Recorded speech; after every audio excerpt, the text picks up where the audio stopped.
Bajzát Péter nem játszhat. Mégpedig azért nem, mert a tegnapi edzésen megsérült, nem léphet pályára, Sukka Attila nem számíthat a csatár szolgálataira, így feltehetően majd Grumics lesz az egyetlen egyszer előretolt csatár pécsi részről. A Győr már hangolódik persze a Videóton elleni rangadóra, és mindenképpen győzni szeretne. Ezt Pintér Attila vezetőedző is kifejtette, hogy itt a győzelem az elfogadható, ennek megfelelően a felállás is ezt tükrözi. Támadó játékot szeretne, a közönséget pedig kiszolgálni, de hát mi más lehetne hazai pályán a Győr célja.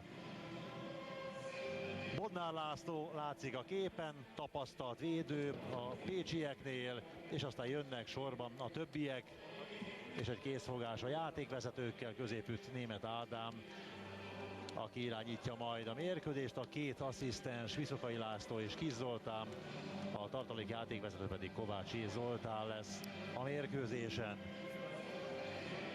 Az OTP Bankliga 7. fordulójában kerül sor erre az összecsapásra. Két csapatkapitány, Bodnár László pécsi részről, és Sasa Stevanovic, aki vállalt még egy szezont, mindenképpen hiányzik neki az aranyérem, és ezt éppenséggel most majd a bajnoki szezon végén szeretné a nyakába akasztani. A PMFC Matthias csapatának összeállítása, utoljára májusban találkozott a két együttes, azóta a Pécs teljesen kicserélődött, hiszen csak a kapus Dibusz Dénes maradt abból az együttesből. Íme tehát a pécsiek felállása, 4-4-1-1, talán így lenne leegyszerűsíteni a dolgot.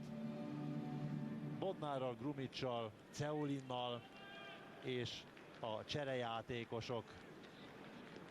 Luka Vucsko, a horvát védőt frissen igazolták, a Győr együttesében pedig Trajkovicsnak és Strescsiknek szavazott bizalmat Pintér Attila, szemben Pátkaival és Kronaváterral. Varga Dina és Koltai a három erőratott ember, és majd a pálya tengelyében Kamber fogja irányítani a csapatot, legalábbis ez várható, ők pedig a cserejátékosok. A kezdőrugó pedig nem más, mint Mark Daniel. Ez a fiatalember pénteken ünnepelte 9. születésnapját, és ez azért az igazi ajándék talán. Két kedvenc csapata van, a Győriető és a Barcelona, a sorrendet még véletlenül sem téveszti el. Tudja ő, hogy kire lehet szavazni, de hát a szívére hallgatott. Hát nem lehet persze megjósolni nyilvánvalóan a mérkőzés képét, hogy mi történik. Egyben biztosak lehetünk, hogy a Győr támadni fog szinte az első perctől kezdve, és hát olyan jóféle, hát hogy is mondjam, doppingszerrel is élnek, mint például George Camber, akinek szeptember 5-én megszületett második gyermeke Maxim, 4,5 kilóval, 53 cm-es baba, úgyhogy most erőtől és önbizalomtól duzzadhat a győriek középső középpályása, 24-es számmal játszó George Camber, aki nem mellesleg a házi góllista második helyén áll, Koltai mögött, Koltai 4 gólos, Camber pedig 3 gólos. Piros-feketében tehát a Pécs együttese, bocsánat, hiszen a Kispest is piros-fekete, és tiszta zöldben pedig a Győr csapata. Grumics teszi tovább a labdát, és egy szerelés.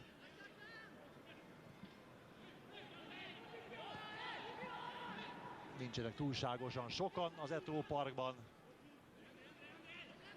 Talán 3-4 ezer szurkoló, Dinnyár, majd Koltai Tamás.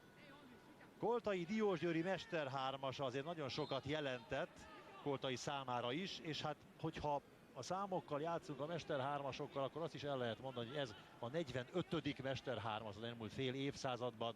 Sukka Attila, a pécsiek vezetőedzője, olyan nagyon-nagyon sok örömre az elmúlt időszakban nem volt oka, mert az egy győzelem, 3 döntetlen, 2 vereség azért nem azt jelenti, hogy örömtüzek gyúlnak ott a meccsek alján, de a szurkolók és a vezetők türelmesek a csapattal kapcsolatban. Bodnár a másik oldalra fordít.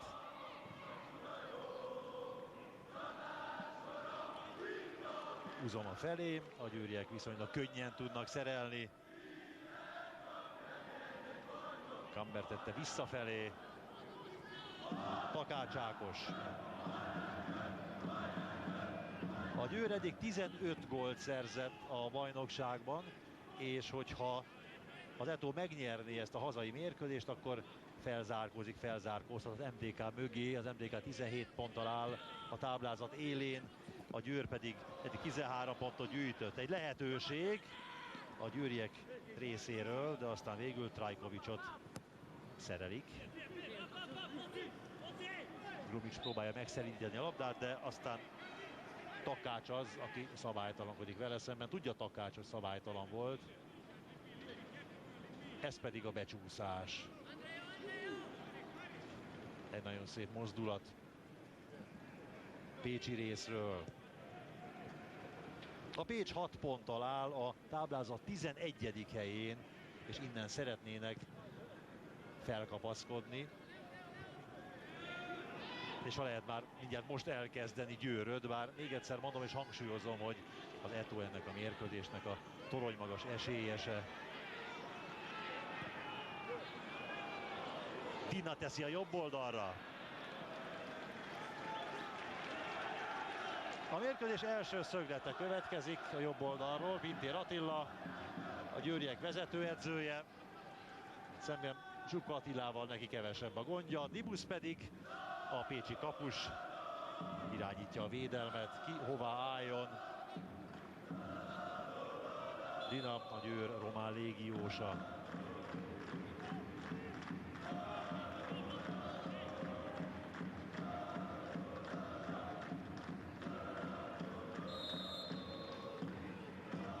Gamber fordul, lerántják.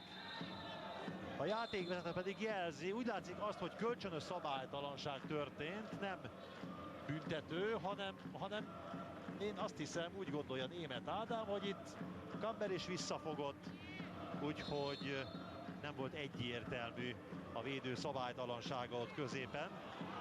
Egy kapufa viszont! Ez volt a válasz a Csetepatéért. Varga. Strescsik volt nagyon közel a gólszerzéshez.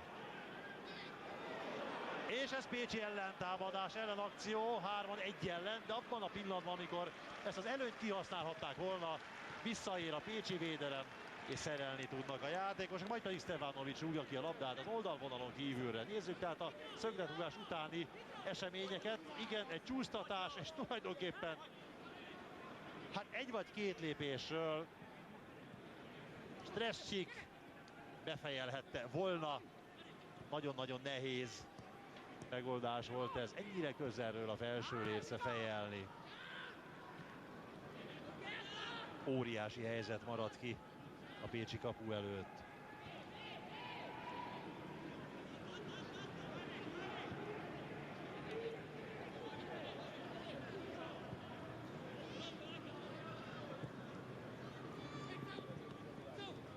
Grumics kéri középen, azért már elég sok bajt okozott, azt hiszem, Ceolin. Az első csel jó, a másodikba belebonyolódik, és Vitrédinek nem volt esélye arra, hogy megszerezze a labdát. Strescsik fordul. Dina kéri a bal oldalon, megszelidíti. Nem jó az átadás.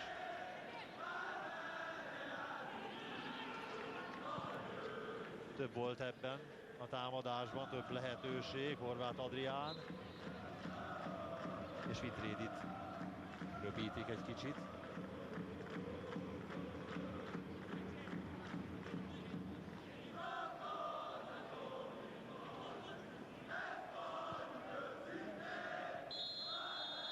Grumics. A játékvezető mutatja, hogy Grumics hátrafogott. Lehet, hogy ilyenkor a nyakkendő egy kicsit szűkebb a kelleténél. Ki kell hevernie a Honvéd, vagy a Pécsnek ezt a megrázkódtatást. Tehát igen, azért valahogy a tudat alatt is dolgozik ebben, mert Zsuka Attila neve azért részben a Honvéddal összefonódik. És a piros-fekete színeket látva is az ember olykor-olykor vissza-vissza tér. Kispestről, ott a Pécsről beszélünk természetesen, elnézést kérek érte. Freud meg tudná fejteni ezeket az elszólásokat. 7 perc telt el, egy óriási gólhelyzet, de gól még nincs. A Győr Pécs összecsapása.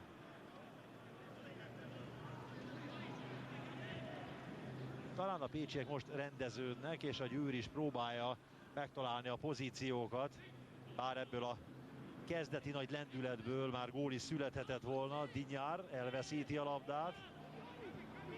Horváth Adrián Grumic.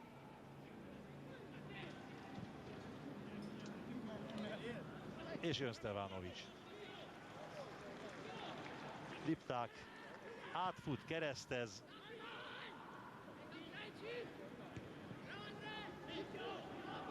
Lipták Zoltán személyében válogatott védője, első védője van, tehát az Etónak az egyik oszlop ott középen Takács Ákos mellett.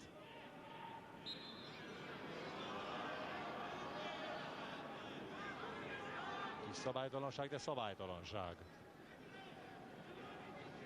3000 szurkoló az Etó Parkban, a hivatalos nézőszám.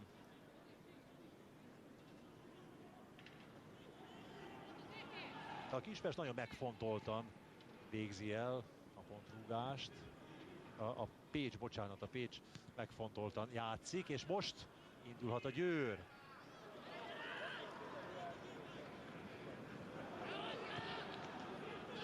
Vargától veszik el a labdát, és aztán ez már Stevanovicsé.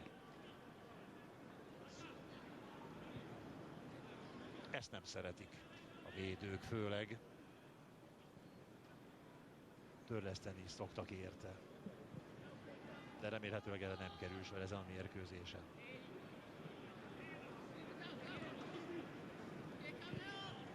Takács előre. Varga. Kemény lövés, elakadt Krejcsiben.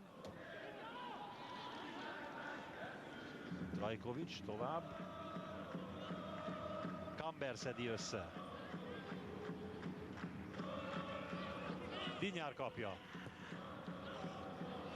És középre, fejre ment volna Dinának, de nem találja el Dina fejjel a labdát. Nem túlságosan nagy meggyőződéssel húzódnak előre a pécsiek, hogy labdát szerezzenek. Inkább csak arra ügyelnek, hogy a saját térfelüket megszállják, hogy ne tudjon a Győr támadni, ne tudjanak a csatárok felgyorsulni.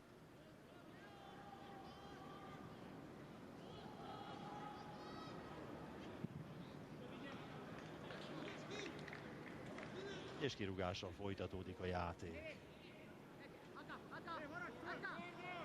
A Győr együttes a Kaposvárnak 2 gólt rúgott, a Siófoknak 3-at, a Kecskemétnek 5-öt, és a Diósgyőrnek 3-at.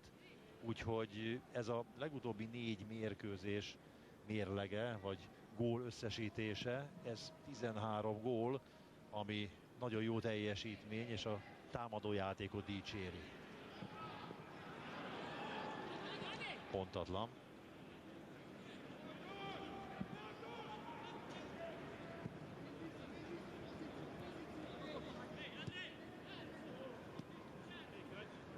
Bodnár.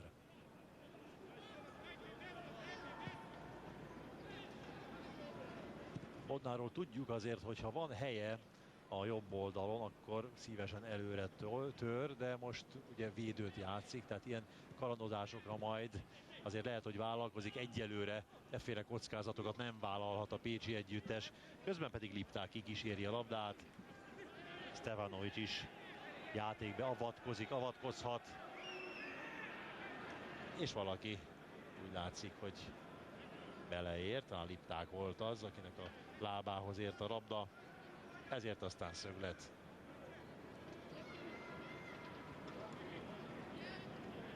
Csuka Attila irányít. Attila nem különben. Bitréd ívelt középre, és a kipattanóval mehet a Győr. Horváth Adrián megakadályozza, hogy a Győr ellentámadása folyamatos legyen, de a labdát nem tudja visszaszerezni a piros-fekete-mezes társaság. Dina.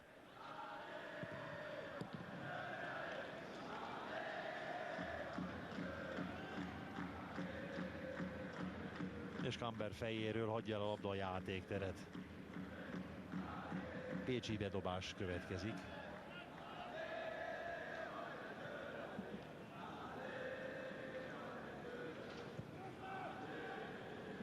Okoronkvo nem állhatott Sukati rendelkezésére a pécsi együttesben, míg a győrieknél Stanisic és Tokodi combizom húzódás miatt nem játszhat. Stanisicet Szerbiában gyógykezelik, és egy nagyon szerencsétlen összecsapás után ketten is a földön maradnak. Vitrédinek is nagyon fáj. Trajkovicsnak nem különben. De Trajkovics volt a szabálytalan. Egyelőre egy nagy helyzettel a Győr-Pécs összecsapáson, és nem mondhatom, hogy durva a mérkőzés. Ez egy szerencsétlen mozdulat, vagy mozdulatsor volt. Olyan finom szabálytalanságokat azért láthatunk, ez volt az a kettős fogás, ugyanúgy. Hát kemény a meccs, az biztos, a pozícióharc mindenképpen van. De nem durvák a fiúk.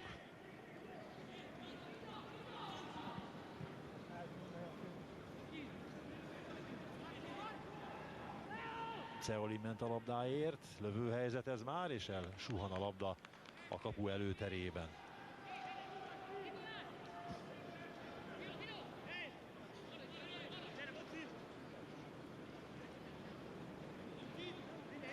Strescsik fejese az 5. percben jelenti az eddigi legnagyobb lehetőséget és legnagyobb gólhelyzetet, szinte a lehetetlent tette meg a győriek légiósa, amikor gyakorlatilag egy lépésről a keresztlécre fejelte a labdát.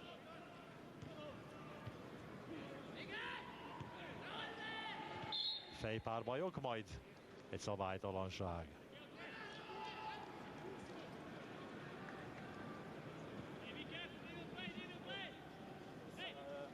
És lehet, nem biztos persze, hogy Pintér Attila cserére kényszerül majd. Trajkovics valószínűleg nem tudja folytatni a játékot. 10 emberrel a Győr e pillanatban. De így is veszélyesek lehetnek, aztán kikotorják a pécsiek a labdát a 16-oson belülről. És Uzzoma kapta már, és teszi vissza. Grumicsal játszott össze. Ez nem jó.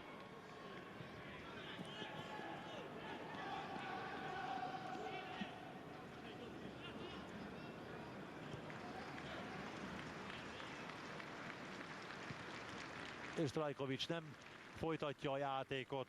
Látom Kronavetert, a szlovén fiatalembert, a korábbi utánpótlás válogatottat. Ő érkezik majd a pályára, ő pótolja a sérült Győr játékosát. Hát ez egy kényszerű csere, nyilván nem így gondolta Pintér Attila, ő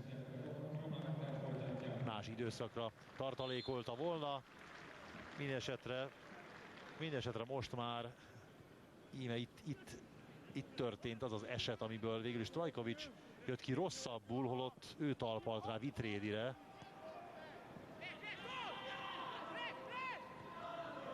A hírek szerint, és köszönöm szépen a kollégáknak, hogy megosztják velem az információt, részleges bokkaszalag szakadás az első diagnózis, ami néhány hét kihagyást jelent természetesen. Bodnár teszi vissza a labdát.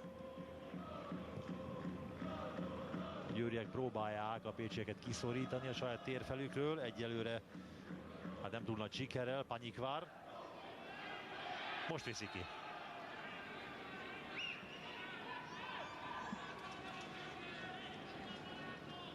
Kronavetert eredetileg Pintér Attila a kezdő csapatba tervezte, hogy majd a kezdő 11-ben játszik, aztán végül meggondolta magát és Trajkovics mellett döntött. De hát kényszerűségből azért Kronaveter mégiscsak itt van a Győr együttesében. Aztán Dina teszi oda keményen a lábát, és ebből kirúgás lett. 17 perc telt el a mérkőzésből, nincs gól. Azért némi feszültség van. És nyilván ez a feszültség legalábbis Győri részről egyre fokozódik, vagy fokozódhat és növekedhet, hogyha a Győr nem tud gólt szerezni.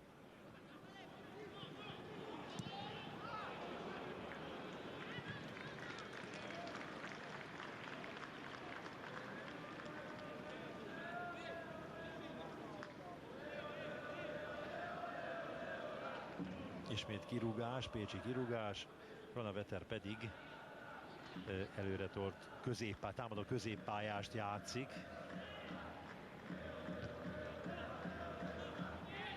Ezzel lehet indulni, Dina elérje vajon? Végül Dibusz érkezik egy szép mozdulattal.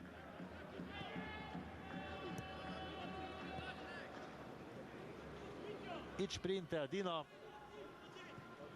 Dibusz halált megvető bátorsággal, de időben még. Az egyetlen ütem előny elég volt számára, hogy a labdát megkaparintsa. Zsumics megy előre, és várja a labdát, nem kapja. Lipták. Ismét nála. Jó lehet az indítás. Bent középen várják már. Egy lövési kísérlet, és abban a pillanatban, amikor Varga lőtt, egy kicsit akadályozták. Ez elég volt ahhoz, hogy a lövés erejét veszítse. Nézzük. Utolérték bizony.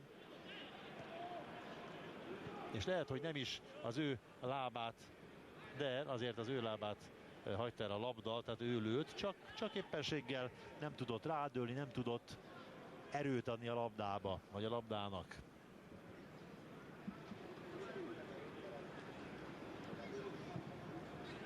Felazult a pécsiek védelme, és lehetett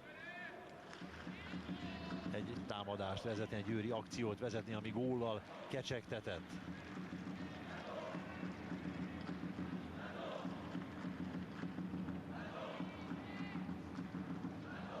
Stevanovics rendezkedik.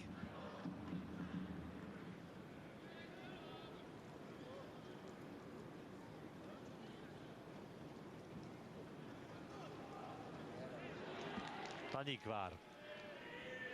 Kinn a labda az oldalvonalon kívül, bár a szurkolók szeretnék, hogyha a zöldek dobnának, mármint a győriek. De Németh Ádám jól látja, hogy nem ennek kell következnie. Akasu tette középre, nem Uzoma volt. A lényegen ez nem változtat. Győri labdaszerzés.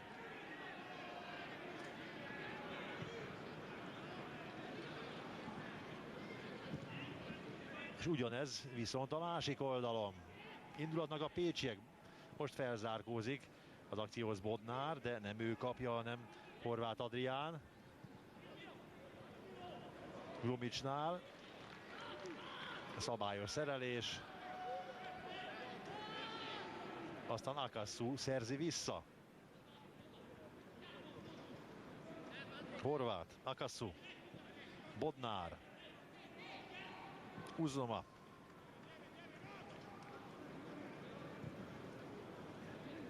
Krejcsi a bal oldalra, Panikvár. Vitrédi. Szép mozdulat, lőni fog, Vitrédi, mellé. Szépen csinálta. A mérkőzés 21. percének végén nagyon szépen vitte középre, látta a helyet. Stevanovics angyali nyugalommal szemlélte a labdát.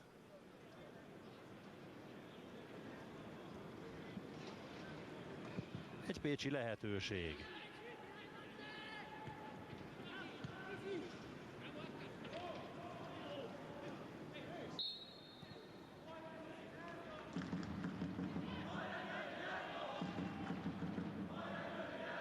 A közönség úgy érzi, hogy most már ráférne egy kis ritmusváltás a csapatra, mert hogy nem mutat eleget a Győri Eto együttese. Pedig próbálkoznak ők derekasan a pécsi fallal szemben valamit kezdeni, széthúzni a védelmet, aztán oldalt váltani, ritmust váltani, de egyelőre ez nem sikerül. Legfeljebb a kifárasztásos taktika lett üdvözítő. Az pedig nagy türelemjáték. Dibusz, Dénes kell légi útra, és lehalásza a labdát. Az első félidő közepén járunk, de gólt még nem láttunk.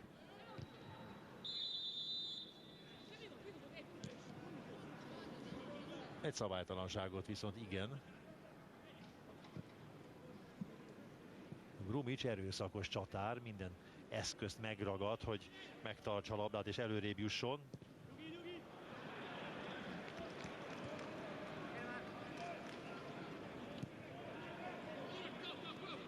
Bodnár.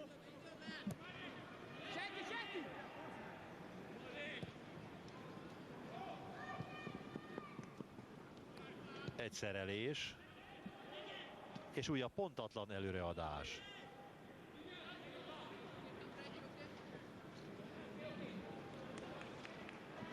Az a helyzet, hogy inkább küzdelmes a mérkőzés, semmint élvezetes, bár mondjuk ezeknek a kis csatáknak is megvan a maga diszkrét bája, de talán nem annyira látványos a közönség számára. Tehát egyelőre az a tény, vagy az a vágy, amit Pintér Attila fogalmazott meg a meccs előtt, hogy a közönséget is szórakoztatni kellene, hát ebből még kevés valósult meg Győri részről. A Pécs pedig azt teszi, amit tehet, amit az esélytelennek tartott csapat idegenben tehet, hogy próbál nagyon-nagyon szorosan tapadni az előre húzódó győri játékosokra, labdát szerezni, és onnan aztán ellentámadásokat indítani.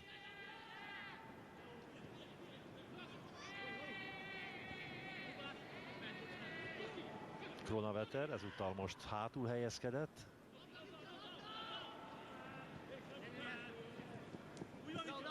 Dinyár kérte, nem kapta meg, most azonban megszerezheti. Dinyár.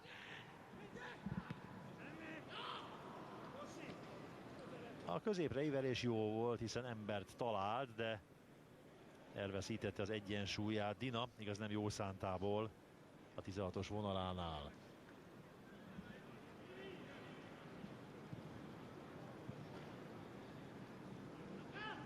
Uzoma Akassu felé. Grumic kéri, nem kapja, Krejci képtelen visszafordulni. És Dibusz segít a Pécsnek. Majd Lipták érkezik, erőteljesen. Nem lehet kellemes azért Liptákkal ütközni. A játékvezető úgy gondolta, hogy ez szabálytalan lökés. Az is volt, vállal érkezett a győri védő. Grumic pedig úgy látom, hogy kézzel üti tovább a labdát, ez sárgalap. Ravasz mozdulat volt minden esetre. Németh Ádám látta. Grumic meg is kapja a sárgalapját. Hát gondolta Grumic, hogy bejön, csak hát a partjelző óra előtt, meg hát egyébként is kicsit talán felesleges volt ez a szabálytalanság. Hát voltak éppen Maradona is hasonló módon csinálta, Maradona keze karja a feje közelében, akkor azt a játékvezető nagyvonalon nem látta. Itt azért élesebb szeműek a játékvezetők, úgy látszik az Eto Parkban. Sárgalappal honorálják a mutatványt. Lipták előre. Egy kicsit hosszú volt a labda, egy picit erős az indítás.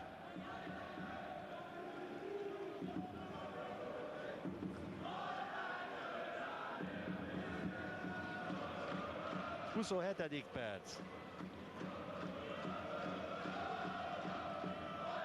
Gólt nem látott a várakozó és ácsingózó közönség.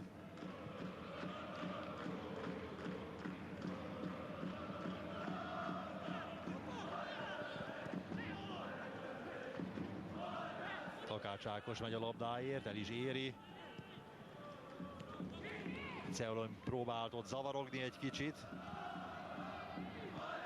Koltai is labdához ért. Konaveter.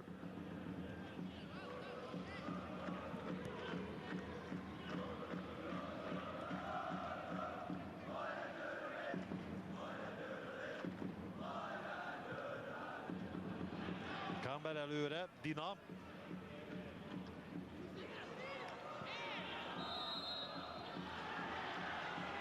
És egy pécsi játékos lemarad a 16-oson belül. Akasu az.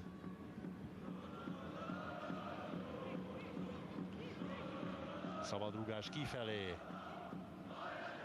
A levegőben lökte meg Strescsik Akasut.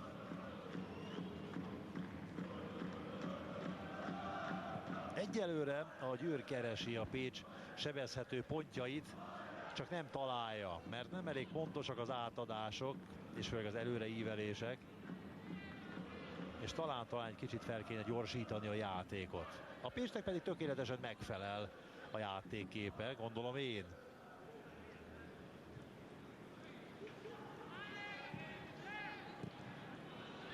Kamber pörgeti fel. Dina megy érte. És ez is csak egy lehetőség. Csíra, nem lett belőle semmi. Dibusz Dénes pedig nagy nyugalommal teheti a labdát az 5-ös vonalára.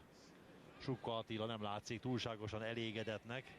Azt láthatja azért, hogy a labdák odaszállnak a pécsi térfélre, sorra rendre, és egyelőre azért hiányzik a győriek befejezése, a győri gól, de hát, hogyha mindig ott van a labda a saját térfélen, akkor az veszélyt is jelenthet, és közben Takács Ákos fejeli haza a labdát Stevanovicsnak.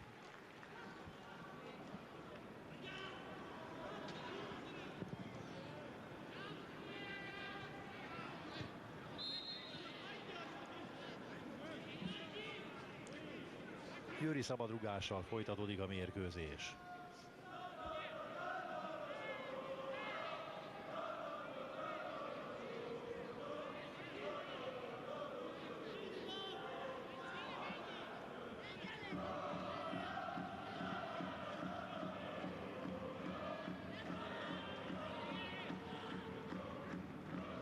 Harmincadik perc.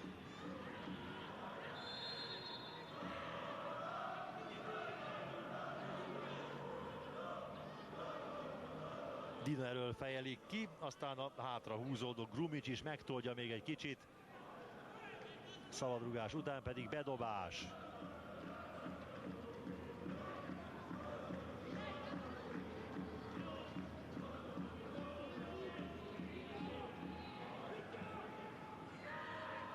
Koltai helyezkedik a túloldalon, a hosszú oldalon, nem jut el hozzá a labda.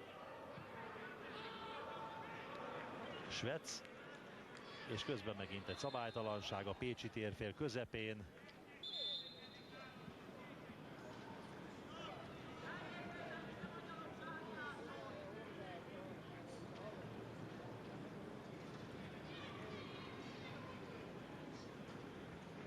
Grumics a földön, és ápolni kell.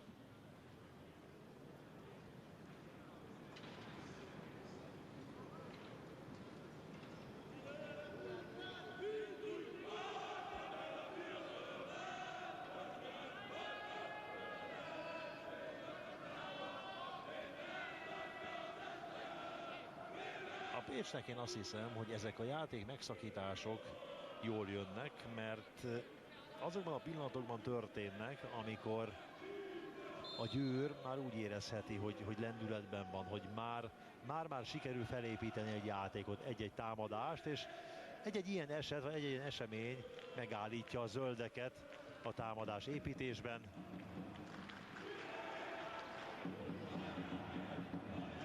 Konaveter. Kezdődik a pécsi kiszorítósdi. Kamber a jobb oldalra küldeni, és küldi is a labdát, de kinn az alapvonalon kívül.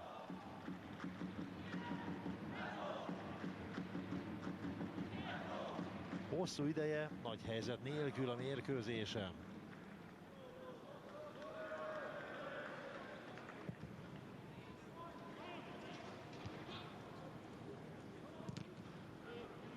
Stresstyik megy a labdáért. Dina is, csak elkésik, megelőzik. Grumic nagy helyzetben, óriási helyzetben, töpreng a kapus Stevanovic, és szerencséje van. Egy kicsit gondolkodott, hogy induljon vagy ne induljon, aztán elindult, és végül nagy bravúrral hárít, Grumic kihagyja az óriási pécsi helyzetet. A másik oldalon viszont Koltai megy. Koltai, a középre gurítás, a lövés fölé. Varga.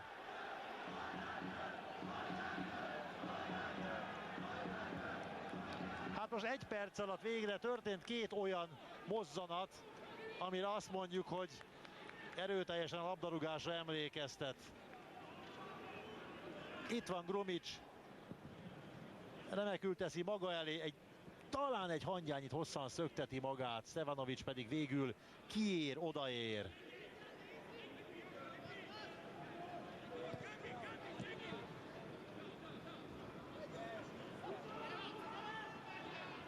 Ez volt az első lövés, ami kapura ment pécsi részről, és aztán a győri támadás végét figyelhetjük, és itt 11-es.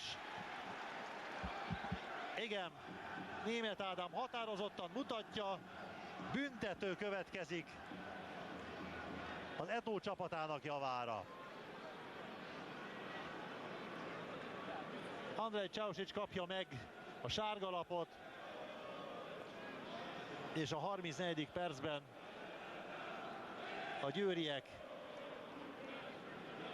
büntetőhöz juthatnak.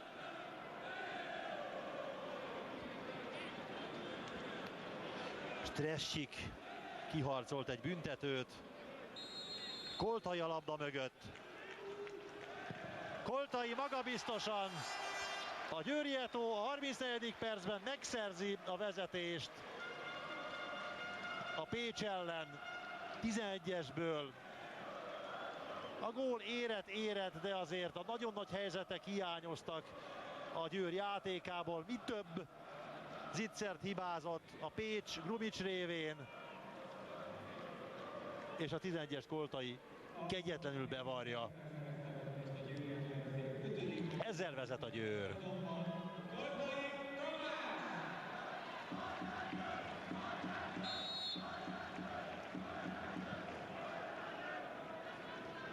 Koltai Tamás pedig megszerzi az 5. gólját, úgyhogy a házi góllövő listán most már 2 gól az előnye Camberrel szemben, akkor ugye 3 góllal áll Koltait követve.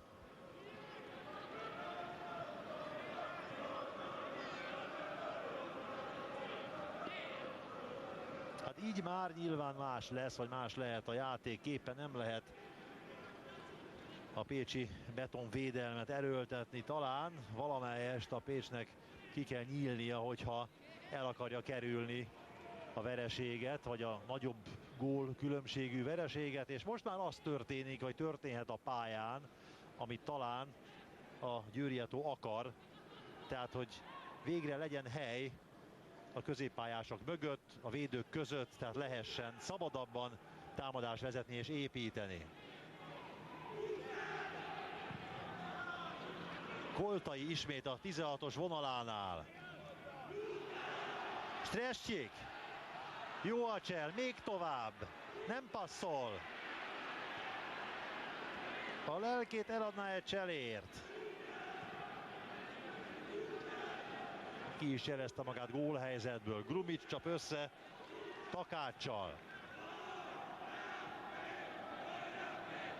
Camber. Dinyár indul. Bodnár érkezik végül. Győri bedobással folytatódik a mérkőzés. És mint egy varázsütésre felgyorsult a játék. Úgy látszik, ez a gól kellett hozzá.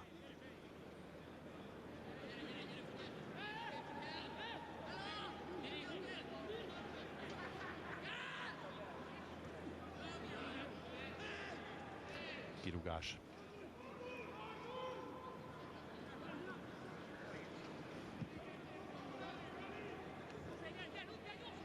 Még egyszer láthatjuk Koltai büntetőjét, a kapus jobbra, ő pedig középre balra lövi. Sukka Attila pedig elhozhat, hogy mit lehet ilyenkor mondani vagy tenni. Kronaveter elveszik tőle, a játékvezető pedig mutatja, hogy mehet tovább.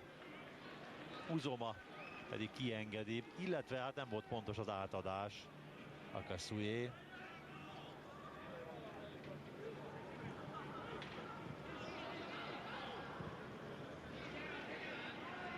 Takács.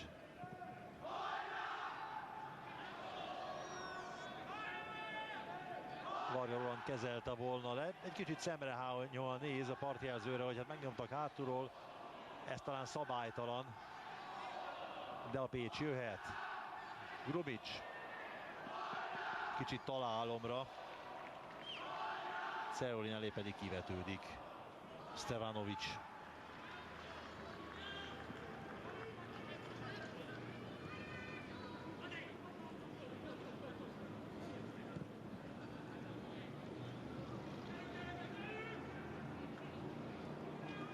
Kamber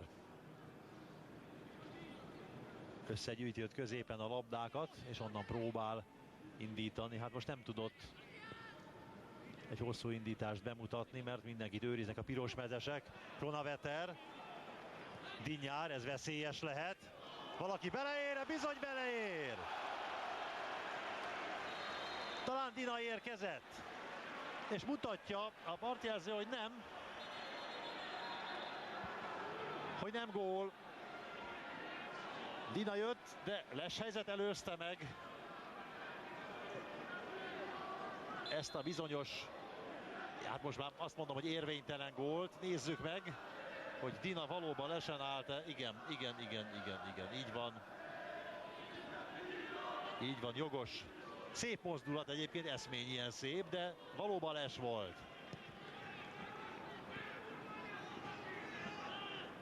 Bodnár harcol.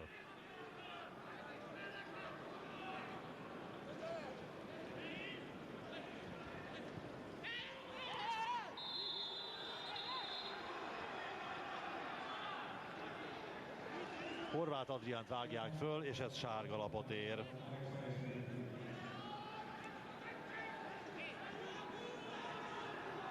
A pécsi játékosok megbeszélik az esetet.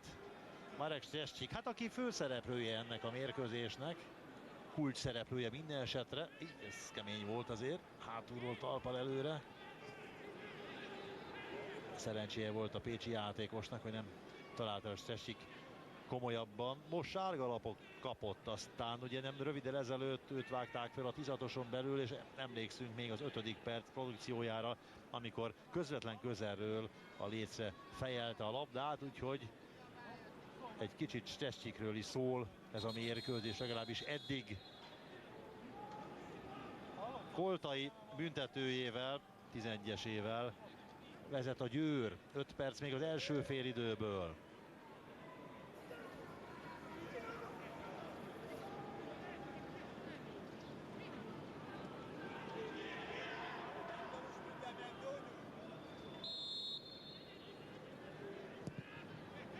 Horváth Adrián középre, ez is egy óriási lehetőség.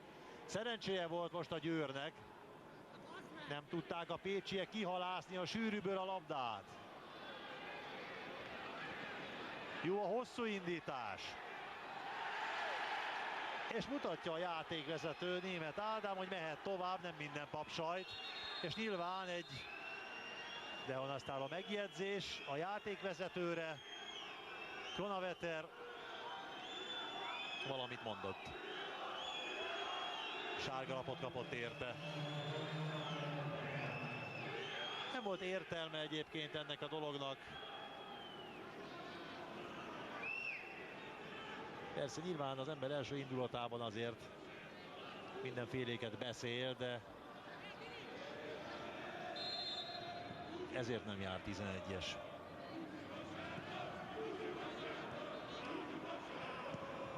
Uzoma határozott volt, és ez pedig a pécsi lehetőség, közvetlen közelről, hát egy óriási bravúros szerelés ott benn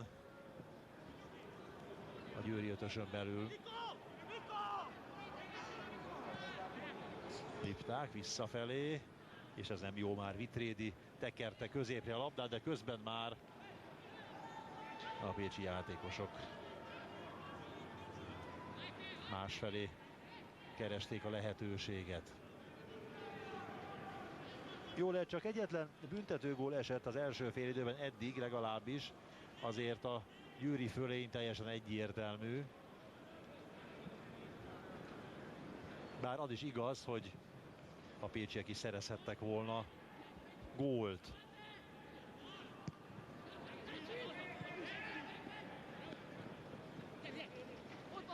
Dibusz a végállomás.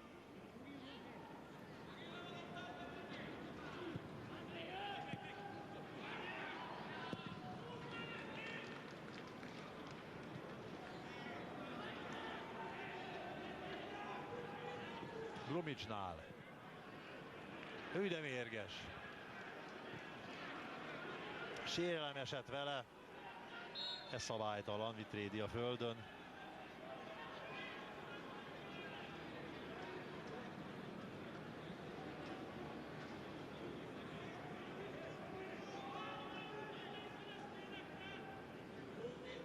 Teljesen egyértelmű, és megint egy ívelés.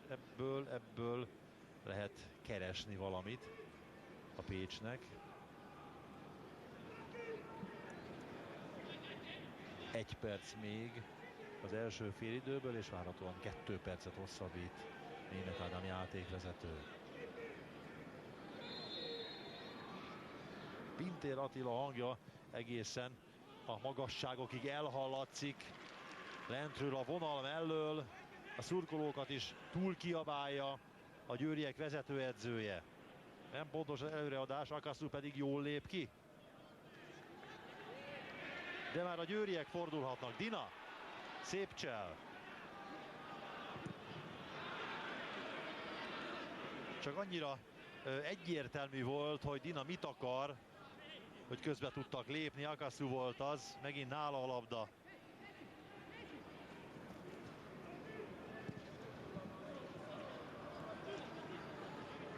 Bodnár. Grumics sokat fut, hogy labdát szerezzen, de egy kicsit néha elhagyatottan küzdött a győri védők között, a győri védők gyűrűjében. Rosszul esik, fogja a derekát.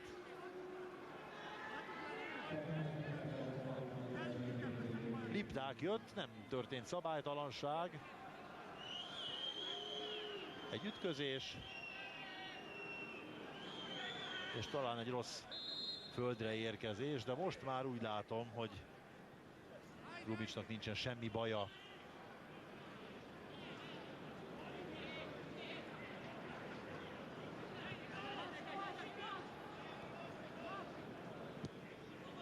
Takács teszi tovább. Nem pontos, Horváth Adrián. Bodnár. Ceolint szerelik. Aztán újra vissza a labda a pécsieknek.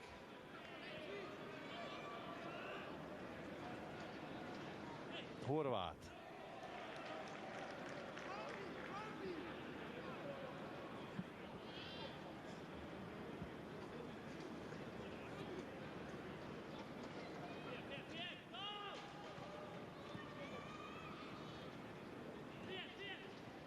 Gamber labdáját lefülelik a pécsi játékosok, és aztán Uzoma csúsztatja vissza Krejci felé. Grumics bent középen kéri, nem kapja, nem tud fejelni. Takács viszont igen. Fél perce van még a Pécsnek, hogy befejezze akár ezt az akciót. Test helyzet. Hát ezt már nem fejezik be.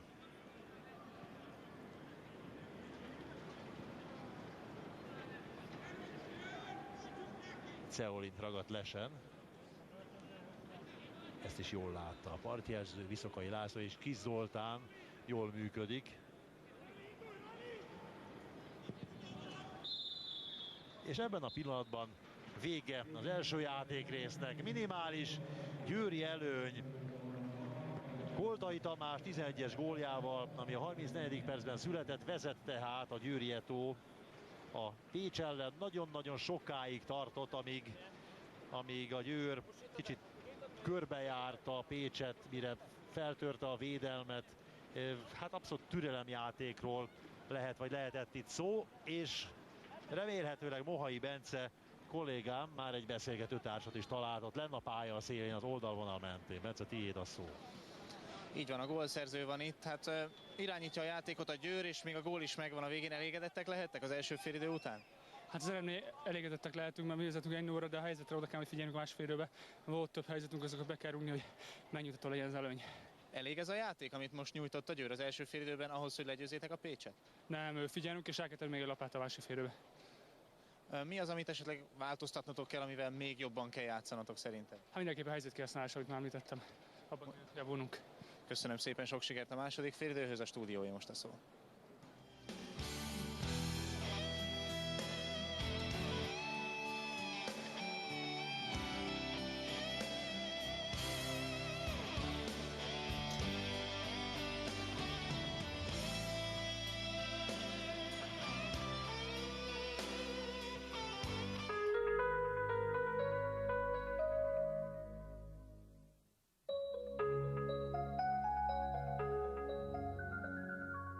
Egy kellemes sétának indul. Örülök, hogy itt van. Majd megváltozik a véleménye. De nagy futás lesz belőle. A viperák marása ugye nem halálos? És közben nem árt. Minek magának a puska? Egy kis rendet rakni. Csak a dobozokat. Csak a dobozokat. Hogy elkerüljük a csapdákat. Kb. 30 percem van, hogy életben találjam. Ha belegondolok, tényleg nem mókás. Ez a legnagyobb marhaság, amit valaha is hallottam. Te vagy az egyetlen ember, aki segíthet rajta. Doc Martin, ma 20 óra 10 perckor az M2-n. Szép munka volt! Nagyon csinos. Mi ez? Ha szerelmet akar nekem vallani, akkor ne heverészen a függőágyban. De furcsa dolgai vannak. Mi az, hogy bogarat? Hangyás. És nem árt az óvatosság. Mielőtt figyelmeztetem, hogy nem tűröm, hogy figyelmeztessen. Mert fegyvere is van. Nyugodjék De meg! kérem, én nyugodt vagy. És nem fél használni. Most se akar beengedni? Tolnai Klári. A hölgy egy kissé bogaras. Ma 21 órakor az M2-n. Gyémántokról álmodoztak, Azért jöttünk ide, mert kalandra vágytunk. azonban nem is sejtették, Vadon veszélyesek. Őrültség egy megbízhatatlan alakkal menni. hogy a valódi kincs értékesebb minden drága kőnél. Voltak, akiket egy hatalmas gyémánttal csaltak el a várost, és soha nem tértek vissza. Vajon mire készülnek? Mike, valami baj van. A Gyémánt románca. Ma 22 óra 15 perckor az M2-n. Pilóták és kulisszatitkok, érzelmek és indulatok, gyorsaság, erő, összpontosítás. Még több info a Forma 1-ről. Box utca. Szombaton 21 óra 25 perckor az M2-n. Különös véletlen vagy a sors keze, hogy azok állhattak dobogóra, akik az előző futam nagy kiesői voltak. Vége az európai szezonnak, jön az idény első éjszakai futama a tengeren túlról. Forma 1 szingapúri nagydíj. Időmérőedzés szombaton 21 óra 55 perckor, futam vasárnap 21 óra 25 perckor, felvételről az M2-n.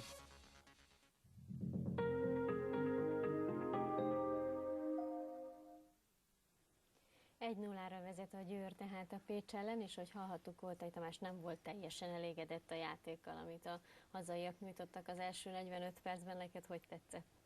Nem volt rossz mérkőzés, de bátrabb Pécset kaptunk szerintem, mint amire az előzetesben lehetett számítani, és itt kicsit nagyobb odafigyeléssel akár szerezhetett volna a pécsi csapat is gólt, a helyzetük meg volt hozzá. Ettől függetlenül azért talán azt lehet mondani, hogy még ha csak 11-es éven is, de megérdemelten vezet a győri csapat. Igen, azért az látszott, hogy talán a Győrnek voltak olyan tisztább helyzetei, amik talán tudatosabban felépítettek, vagy nekik volt inkább lehetőségük erre, míg a Pécs azért inkább a kontrákból, vagy az éppen kihasználható lehetőségeket próbálta megragadni. Igen, de a Pécs mellett talán annyit lehet még felhozni, hogy nem álltak fel úgy bunkervédekezésbe, tehát próbálják egy kicsit feljebb tolni a védekezésüket. Való igaz, hogy azért ebbe az a veszély meg, vagy mögöttük nagyobb területek nyílnak. Nem tudom, hogy a Győr ezt hogy próbálja majd esetleg cserékkel, bár már egy kényszerű csere ugye volt a győri oldalon, sérülés miatt, de ettől függetlenül érződik a bizonytalanság a győri védőkön is, bár elég felforgatott védelemmel állnak fel, ugye Takács Ákos, aki tipikus, klasszikus jobb hátvéd, most baloldali belső védő, nyilván a kényszer szülte ezt a megoldást, de Grumics révén azért itt benne van a veszély a pécsi ellentámadásokban is. Tehát akkor működik az, amit Csupka Attila mondott, hogy azért nekik jobban megy egy támadóbb szellemű csapat ellen. Ezt most láthatjuk. Igen, bár tényleg kontrakciók révén veszélyeztetnek, de ettől függetlenül a veszély benne van a játékukban, úgyhogy el kell ismerni, hogy Csupka Attila közel jár az igazsághoz. Hamarosan folytatjuk és megmutatjuk a helyzeteket is, de egy kicsit még visszatérünk Győrbe Mohai Bencéhez.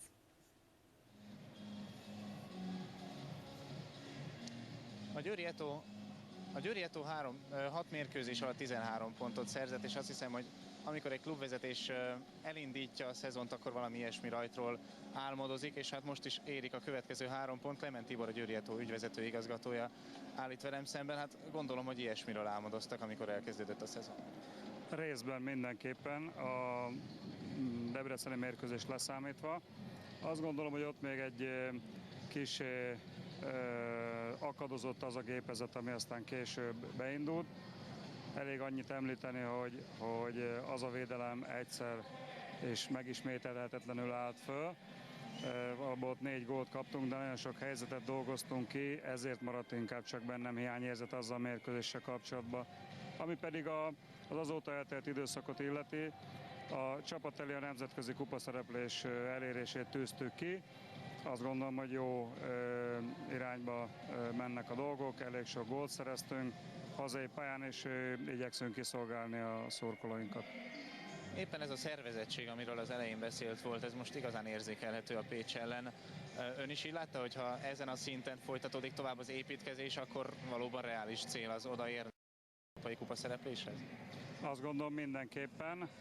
Jó minőségű játékosokat szerződtettünk a nyáron, illetve akik pedig maradtak, azok bizonyítottak, nem véletlenül 4 aktuális válogatottunk, nagy válogatottunk van, egy litván, egy észt, 2 magyar, és Varga Roland személyében az U21-es válogatottban is képviseltetjük magunkat.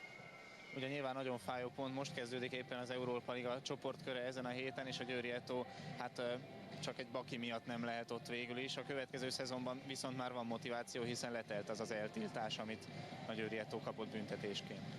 Hát én azt gondolom, hogy a bakit nem mi követtük el. Egyértelműen deklarálta a Lozani Sportbíróság, hogy a magyar törvényeket nem fölülírja az UEFA szabályozása. Ezzel nehéz bármit is kezdeni, én azt gondolom. Mi jogkövető, törvénytisztelő emberek vagyunk, és elsősorban a magyar törvényeknek kívánunk megfelelni. Ezt tettük ebben az esetben is. Sajnos ezt másképp értékelte a Nemzetközi Szövetség. Ahogyan ön is mondta, valóban a Honvéd indult helyettünk a Nemzetközi Kupába, ezzel letelt az eltiltás, és hát azon dolgozunk, hogy jövőre a tulajdonosaink, támogatóink elvárásainak megfelelően ott legyünk majd mi is vagy a BL-be, vagy az EL-be. Ha most nézi akár ezt a mérkőzést, akár az elmúlt 6 meccset, a mostani csapat ön szerint reálisan jutott volna mondjuk a csoportkörbe, vagy jutott volna tovább, mint a Honvéd az Európa Ligában? Hát láthatjuk azt, hogy amellett, hogy kiemelkedő teljesítményt kell nyújtani ahhoz alapvetően, hogy valaki eljusson a csoportkörig, azonban a szerencsével is kézzel kézbe kell, hogy járjon az ember. Ezt láttuk már a korábbi időszakokban is, amikor a Debrecennek nagyon jó csapatai voltak, és BL körbe, EL körbe jutottak. Az kevés, hogyha valakinek jó csapata van és erős játékos állománya. Szerencse is kell hozzá. Hála Istennek ez most a Videótonnál megvan. Én azt gondolom egyébként, hogy nagyon közel álltunk legutóbb, amikor a Dinamo Zagreb a playoffba vett ki bennünket. Kis szerencsével azt gondolom, hogy ez a csapat kivívhatta volna a csoportkörbe jutást. Hát meglátjuk, hogy akkor jövőre hogy sikerül. Klement Tibornak köszönöm szépen, hogy a rendelkezésünkre állt. Most pedig a stúdió még egy kis értékelés, aztán hamarosan kezdődik a második félidő. Köszönjük szépen, ha már egy kicsit így kitekintettünk, akkor én is kicsit kitekintésre kérlek téged. Ugye azért a Győr régóta itt van már az NB1 élvonalában, egy viszonylag stabil háttérrel rendelkező csapat. Mi az, ami hiányzik nekik, hogy még többek legyenek, hogy ne bronzérmeket szerezzenek a bajnokságban, hanem előrébb jussanak? Hú, ez nagyon nehéz kérdés, mert tényleg a Győrben ugye most talán több mint 10 éve van ott Tarsó Csaba tulajdonos, és azóta nagyon stabil klub épült föl. Büdzsét tekintve mindig szerintem ebben az időszakban mindenképpen a 3-ba lehetett a számokat tekintve a Győr. Ehhez képest ugye viszonylag szerény az eredménysor. Tehát ugye mondta, itt Klement úr is elmondta, hogy mennyire belejátszik ebbe a szerencsé, és ha visszagondolunk ugye a Debrecen, amikor bejutott akár a BL csoportkörbe, főtáblára, vagy éppen az EL-be, hogy tényleg, vagy akár most nézhetjük a legfrissebb példát, ugye a videóton is nyilván amellett, hogy stabil szervezett klub, és jól is futballoztak, tehát megérdemeltnek mondható, de a szerencse az nagyon nagy faktor. Győrben talán egy picit az állandóság, ugye nagyon sokat keresgéltek edzői poszton, nagyon nagy változtatások, vagy sok változtatás volt. Lehet, hogy ott lenne egy picit jobb az állandóság, és akkor ez nagyobb eredményre vezetne. Hát, ha akkor ez innentől ott lesz. Na nézzük a jeleneteket közben. Ugye hát ez az első igbe kiáltó, ami a 4. percben volt, és hát gyakorlatilag nehezebb volt kihagyni innen nézve, mint értékesíteni. Hát igen, ez egy óriási zicser volt, mindjárt a legelején azért ezzel megkönnyíthette volna a Győr saját magának a mérkőzést, itt pedig mindjárt az ellentámadásban egy óriási hiba, de ez Grumic egyértelműen elrontotta, hiszen emberfölényes szituációt lehetett volna kialakítani, nagyon rossz ütemben tette ki a labdát. Több ilyen jelenetet is el tudtunk volna tenni, hogy egy Győr támadás után rögtön egy Pécsi ellentámadás. Igen, hát nagyon ritka egyébként az ilyen, hogy ráadásul ugye nem egyből, hanem második szándékból, mert ugye még a Győr ezután a kapufejét láthatjuk, hogy talán lábbal szerencsésebb lett van a Stressiknek hozzáérnie. Ez pedig a 19. perc, Takás indítja Dinát, aztán a beadása 12 méterről Varga küldte kapura, de hát utolérték. Utolérték, nem tudott eléggé rákészülni a lövésre, a védő az jól zárt oda. Viszont itt lehet látni, hogy milyen területek nyílnak a szélen. Pedig Bodnár Laci vagy éppen Leon Panikvár is gyors játékosok, és mégsem tudják lezárni a széleket. Igen, ezt próbálja meg kihasználni a Győr. De hát egyelőre még akcióból nem ment, ez pedig már a 32. perc, és hát ez is egy olyan oda-vissza támadás. Zoltán egy kapitális hibát követel, nem büntetett a Győr, Sasa Stevanovicsot meg kell dicsérni, nagyon nagy védés, Grumic pedig most a másodszor választott rossz döntést. Aztán az ellentámadásból ismét Varga volt az, aki helyzetbe hozta ezúttal Koltait, illetve a Koltai hozta helyzetbe Vargát, és Varga lőtt fölé. Varga Roland jó megoldást választott azzal, hogy egyből lőtte el, erre nem hiszem, hogy lett volna ideje nagyon átvenni a labdát. Nyilván a kivitelezésben hiba csúszott, mert elég csúnyán fölé rúgta. Igen, és itt még ugye néztük, hogy vajon itt Grumic csak saját magára haragudott, emiatt a kihagyott helyzet, itt mindjárt láthatjuk újra. Igen, itt talán egy kicsit hosszantolta. Itt az utolsó labdaérintés az hosszúra sikeredett, de ettől függően a Stevanovics kapust is meg lehet dicsérni. És igen, azt néztük, hogy azért Litták hibája az nem volt kicsi, és hát mindenkiben egy kicsit felsejlett itt a stúdióban a válogatott belé. Igen, sajnos még a rossz emlékű keddi selejtező világbajnoki selejtező is egy óriási hiba volt. Ez pedig, ha hibáról beszélünk, akkor itt a pécsi védőtől is óriási hiba, hogy ilyen rossz ütemben lassan reagál. Jogos a 11-es. Abszolút, ugye Stessik harcoltak ki a büntetőt, és hát a lehajtott fej az elismerés jelképe volt ezen a találkozón. Igen, nem nagyon reklamálta, bár itt az első pillanatban úgy tűnt, hogy... Igen, a fönti kamerálásból nagyon messzire lehetett esetleg arra gondolni, hogy eltolta a védő, de tiszta 11-es, nagyon lassan reagált Kausic. Aztán a házi gólszerző, gólkirálya Koltai volt az, aki értékesítette ezt a büntetőt, hát ő elég jó szériát fut az utóbbi időben. Igen, a Mester 3-asa után folytatja megint, tehát góllal folytatja ezt a remek sorozatot.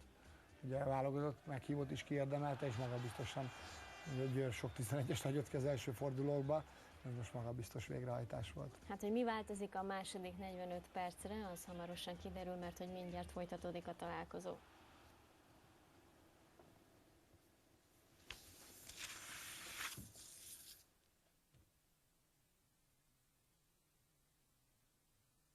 pályán. Linas Pilibaitis a győri együttesben, Mihály Svec helyet játszik, tehát ezzel frissít Pintér Attila.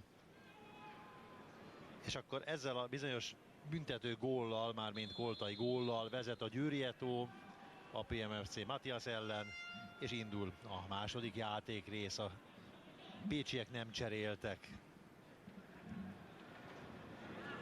Akasu teszi hátra a labdát.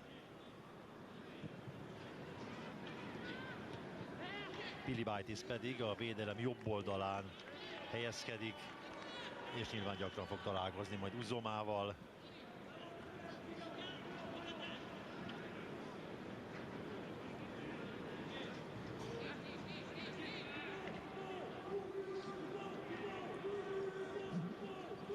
Stevanovic végzi el a kirúgást, nem siet vele.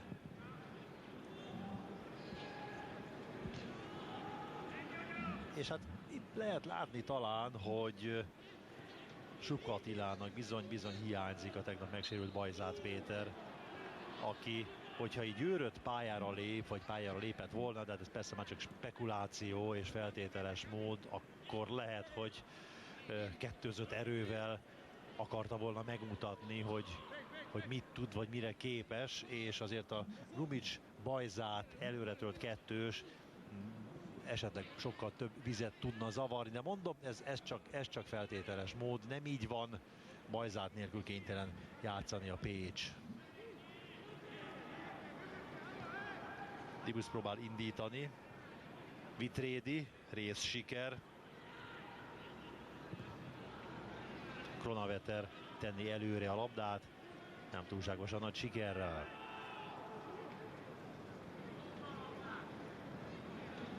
És hogy Koltai Tamás mondta, a Győr nyerhet, akár magabiztosan is majd a végén, csak a helyzet kihasználáson kell javítani. Aprócska feladat itt nekik.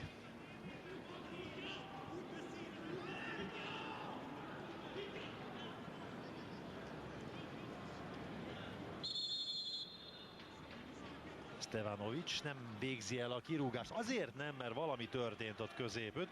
Vitrédi nehezményezett, gondolom, valamit a játékvezetőnél, Németh Ádámnál, és ezt a bírók nem nagyon szeretik, hogyha ilyen atrocitás éri őket. Hát ha lehet mondani, ezek is ilyen hát butaságok, hogy finoman fogalmazzak, már a játékos részéről persze. Mert hogy a játékvezető jó indulatát ezzel villámgyorsan el lehet veszíteni. És egy vitatható, kétséges szituációban akkor esetleg másképpen döntenek. Szigorúan kérdőhangsúlyos mondat volt. Grumic vissza. Ismét egy lehetőség, Stevanovic pedig azért vetődött a labdáért, mert Győri lábról hagyja el a labda a játékteret, ne legyen szöglet.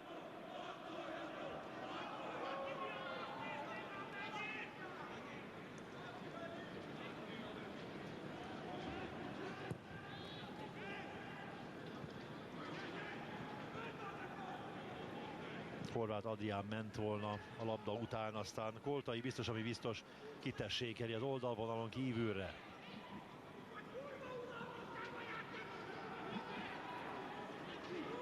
Krejci kérné, aztán mindenki, aki él és mozog a pécsiek közül, vagy legalábbis négyen ott benn az ötös környékén, hogy fölmenjenek fejelni, és most lökést jelez a játékvezető. Egy kétkezi munkát. Szabadrúgás kifelé. Stevanovic gyorsan elvégezte, de nem elég pontosan. És ez az előreadás sem az.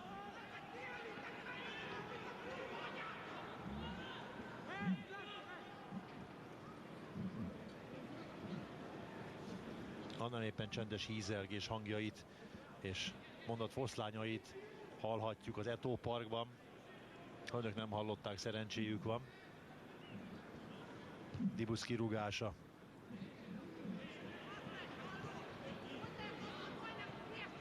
És most indulhat a Győr. Varga Roland.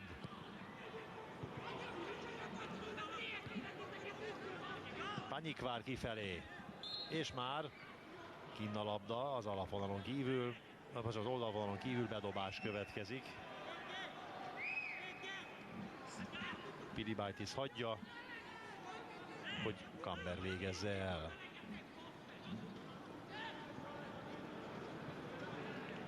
Kronavetternek esélye sem volt, hogy tovább csúsztassa fejjel középre.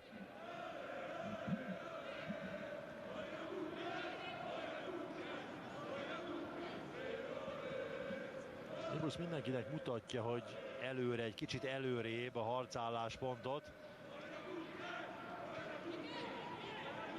A védők is próbálnak előrébb húzódni, már mint a pécsiek. Grumic, és lesz helyzet.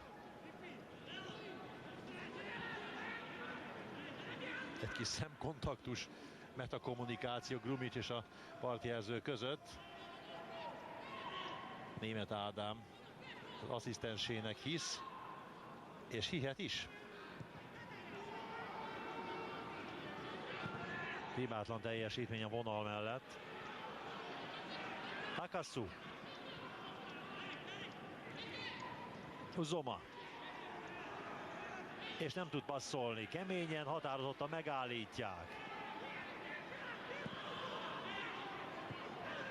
Varga Roland kérte a labdát, aztán Dinának visszafelé kell hátrálnia, így nagyon nehéz labdához jutni. Akasu szelidíti meg, Bodnár. Széthúzzák a győrieket, a pécsiek, és aztán Pilibaitis kicsit vaktában előre. Bodnár. Grumic megy föl. Annyira meglepi ez a mozzanat, vagy mozdulat, hogy nem tud mit kezdeni a labdával, és aztán Lipták lábáról lecsúszott a labda vissza a pécsiekhez, de nem lett belőle komolyabb helyzet.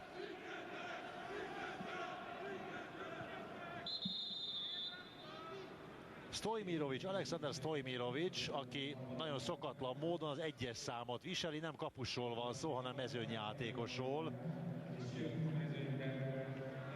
Ceolin helyett játszik, ilyet is ritkán látni.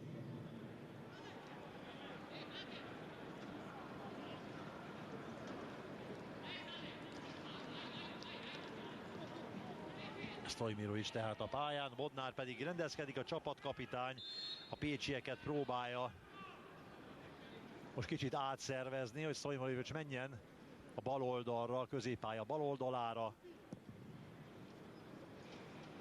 Stevanovic kirúgása. Koltai fölött elpatak, Kronavetter pedig labdát szerez. Jön Dibusz. Határozott, jó. Megtartják a labdát a pirosmezesek, Vitrédi. Bodnár. Grumic kéri, de hát ott állt mellette két zöldmezes. Ez pedig nem jó lövés.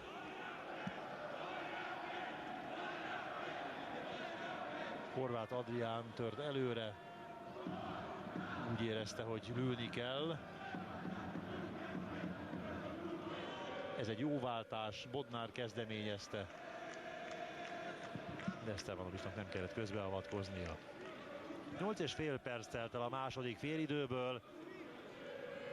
A Győr tartja egy gólos előnyét, Koltai 11-esből volt eredményes, még a 34. percben az első félidőben, és egy pécsi védelmi hiba.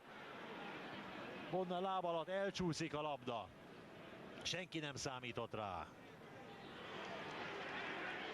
Pakástól előre. Kronavetter, aztán Koltai próbálkozik, de ez már egy kiszorított helyzet.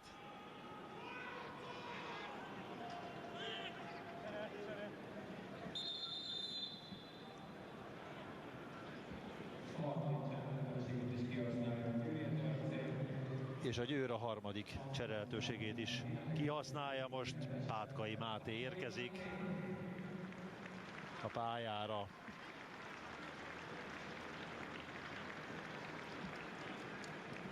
És Dina fogja elhagyni majd a pályát. Mihai Dina a román légiós helyett, tehát Pátkai.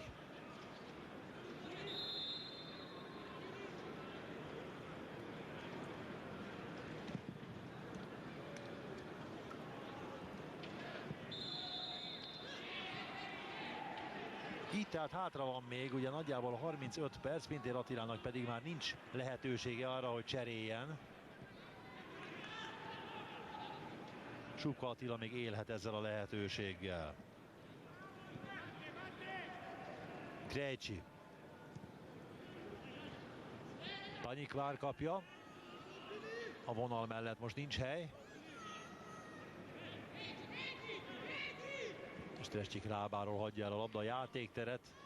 Pécsi bedobás. Uzoma tovább Győri. Grumic jön vissza, hogy labdát szerezzen. Panyikvár, jól tartják a labdát. És pontos a Pécs, és abban a pillanatban, amikor kimondtam, hogy pontos, rám cáfolnak. Hát harcol a pécsi együttes, szent igaz.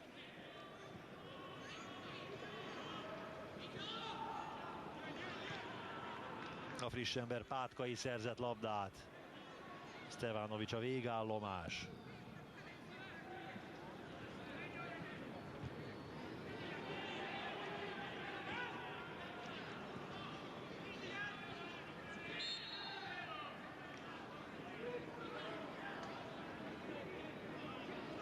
Strescsik és Konaveter várta elől a labdát, a Varga Roland is ott a leshadáron helyezkedik, nem a bal oldalon, ahol a játék folyik, hanem a másikon, a jobb oldalon, de most egy keresztbe mozgás, és jó a labda, remek a labda, óriási bravúr, Dibusz elüti a labdát Varga Roland elől.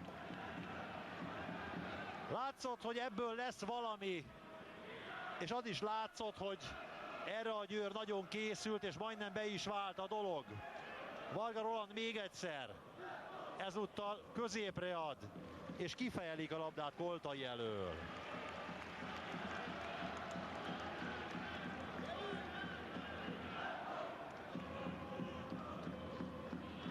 Nézzük csak, Varga elindul, nincs les. Messze a les helyzettől. És valami elképesztő bravúr Dibusztól, ahogy leszedi Varga lábáról a labdát, elüti, tovább paskolja. Győri szöglet a bal oldalról.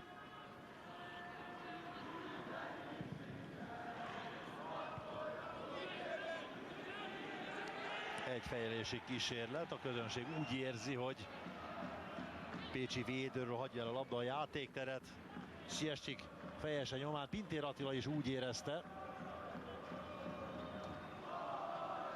Jól érezte. De kirúgás.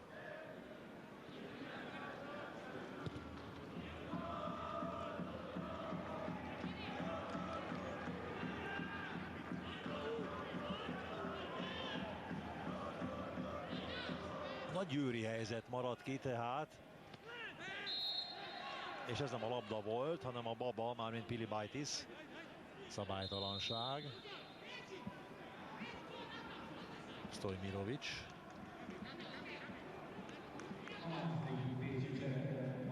És a pécsiek is cserélnek. Vitrédi le, és Zoran Zsejkovics pedig be. Zsejkovics játszik, és Vitrédit pedig lehívta Supka Attila.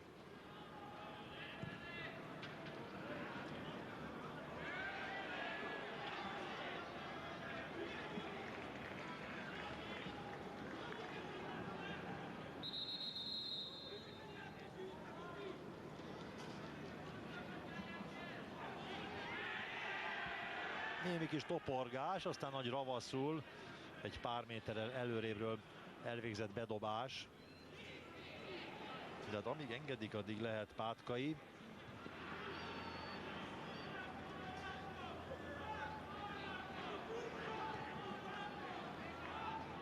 Hát itt két jó átadás nincs most a középpályán, ami egymást követi persze. Kivárjuk. Lipták. Pilibaitis.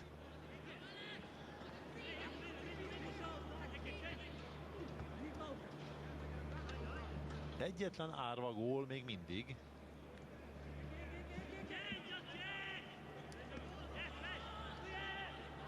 Lipták is talán gondterheltebb az átlagosnál, kint a labda az oldalvonalon kívül.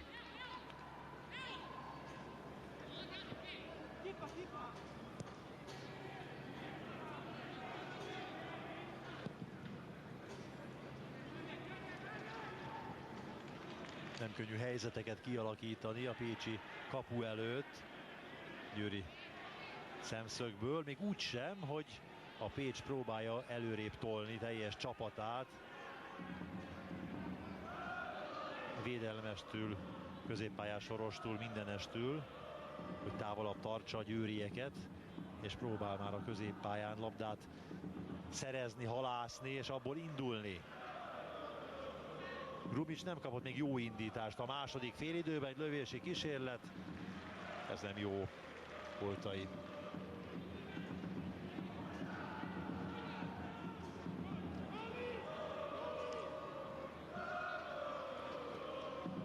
Ez pedig ez a bizonyos büntető előtti helyzet. Stressik ellen szabálytalankodnak, Koltai pedig magabiztosan lövi a hálóba a labdát. Hát ezt az egy gólt láttuk eddig a harcosok közelről.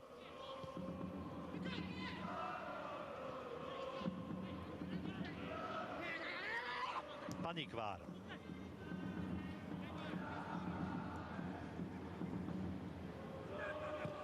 Trédi.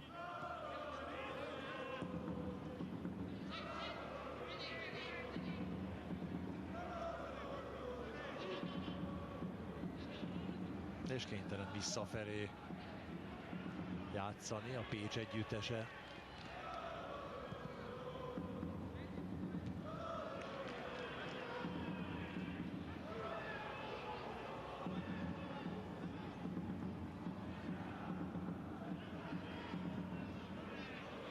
És most ez jó indítás, bizony jó!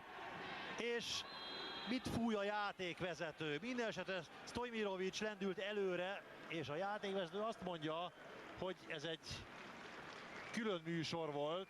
Tessék fölállni, elmenni, sárgalap, és örülj, hogy ezzel megúszod. Alexander Stojmirovic. Mármint, hogy nem történt szabálytalanság, a kapus Stevanovic nem szabálytalankodott.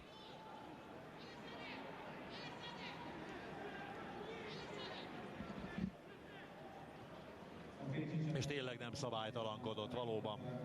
Sőt, kifordul az esetből, hogy nehogy hozzáérjen Stojmirovichoz.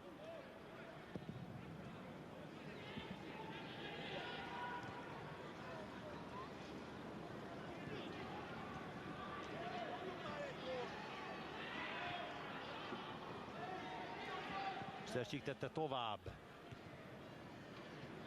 Varga Roland elől kifejelik.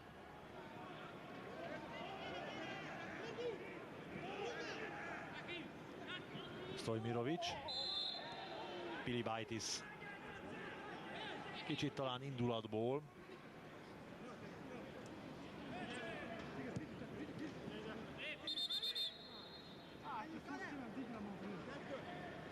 Precíz ember Németh Ádám.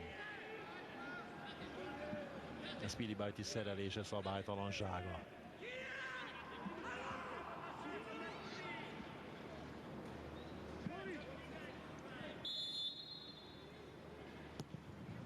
Pécsi szabadrúgás nem jó. Zsejkovics végezte el.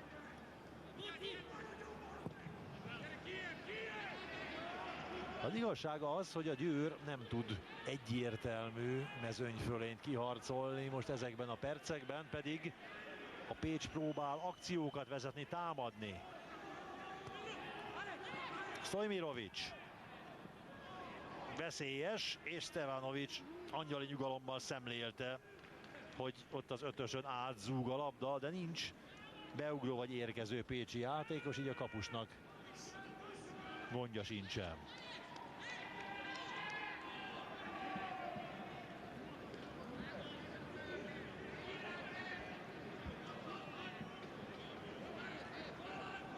Uzoma is rendkívül aktív, Akasszúval együtt próbálnak labdát szerezni, minél többet, és úgy indítani a támadókat, főleg Grumicot, de úgy látom, hogy lendületet hozott a Pécs játékába Stojmirovic és Zsejkovics is. Egy hívás átadás, és ebből indulhat a Pécs. De Grumic mellett ott van 3 zöldmedes védő is. Takács Ákos zavarja Grumicot. Uzoma még mindig. Hoppá! Majdnem baj lett belőle. Mármint győri szempontból persze. Egy kis lehetőség a pécsiek előtt.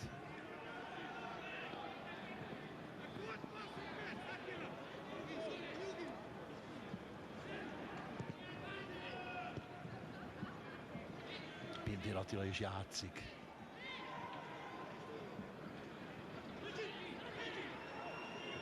Stojmirovic kéri, nem kapja. Pátkai viszi el. Kronaveter. Meglehetősen könnyen szerelik. Újra ő kapja.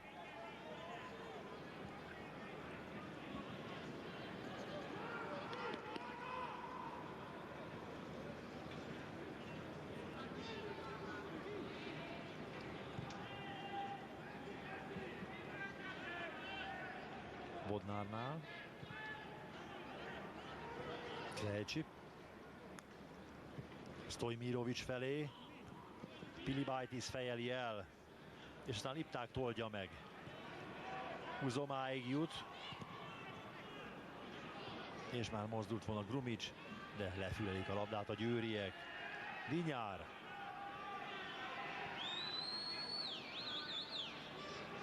Nem mondhatnám, hogy a győri közönség elégedett lenne az Eto'o játékával. Már csak azért sem, mert ha a labdabirtoklást nézzük, akkor a mérleg nyelve most az elmúlt percek alapján erőteljesen a pécsiek felé billen.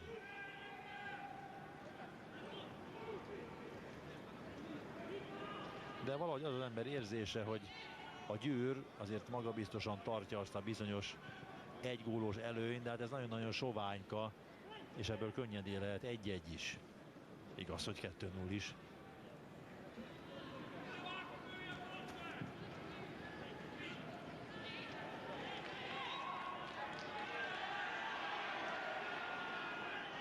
Szabadrúgás, mégpedig pécsi szabadrúgás következik.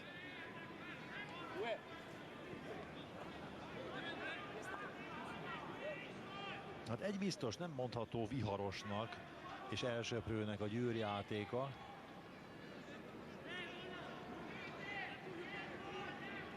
És nem jelentenek veszélyt Libusz kapujára. Stevanovic. Maga biztosan jön ki a kapujából, Takács Ákossal együtt biztosítják a labda útját, hogy nehogy valaki hozzáérjen a pécsiek közül. Bodnár szabálytalan, kölcsönös egyébként, Vinyár is és Bodnár is szabálytalankodik. Hát, hogy kifogta az elsőt, ugye itt az a kérdés. Németh Ádám úgy gondolja, hogy a pécsiek jöjjenek.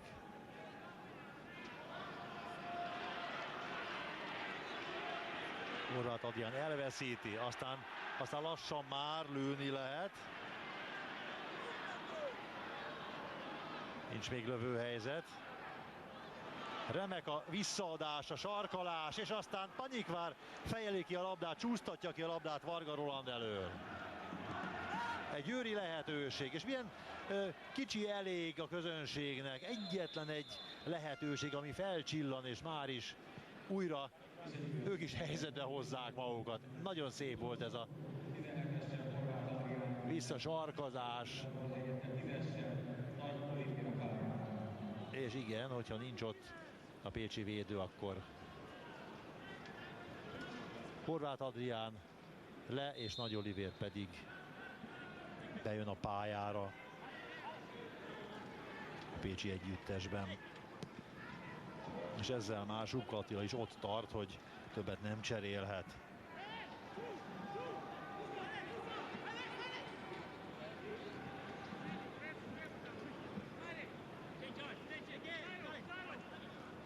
Kronaveter kérte volna Pilibaitis-tól, aztán eltűnik a piros medesek között, de végül mégiscsak hozzájut a labda. A finom megoldás nem sikerül. Lipták lép közbe. Kamber is ott a labda környékén. Pilibaitis, Lipták, Kamber. Ez szép háromszögezés, kis területen. Jó játék, Kronaveter. Bodnár mellett és fölött repül Koltai, de nem éri el a labdát.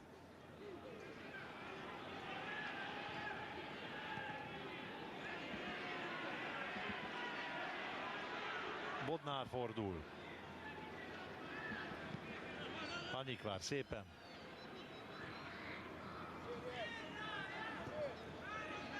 Stojmirovic nem merte hátrafelé adni Akassu.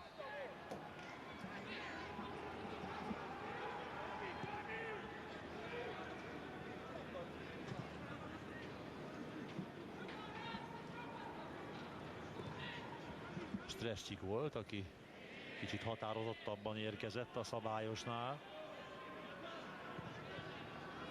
Labdaszerzés. Ebből lehet ellentámadást indítani, de hát nagyon-nagyon lassan kocognak előre a győri játékosok, úgyhogy hanvába hót dolog. Varga Roland. Strescsiktől pedig elveszik a labdát. Fütző a nézőtéren.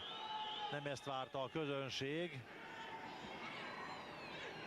Ez az egyébként nagyon szép vasárnap délutánon, hiszen nyárias az idő még, itt szeptember közepetáján.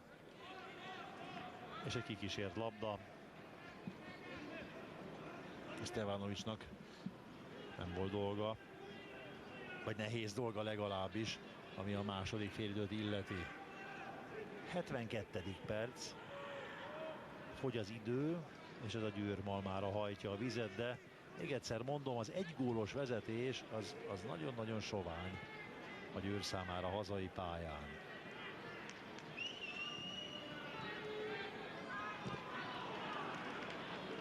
Ismét elveszítik a zöldmezesek. Krejcsi hozza előre. Stojmirovic.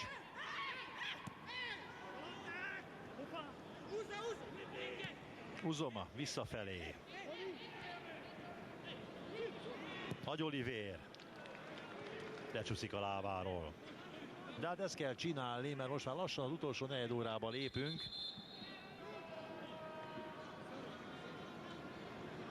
És a Pécs próbál egyenlíteni. Nem mondom, hogy nincs esélyük rá, de azért ennél valamivel pontosabb játékra van szükség. Viszont úgy érzem, minthogyha a Győr behúzott kézifékkel játszana, biztosra menne, túlságosan is biztonsági játék az övék. Persze ez kölcsönös, amennyit az ellenfél enged, nyilván. Stojmirovic.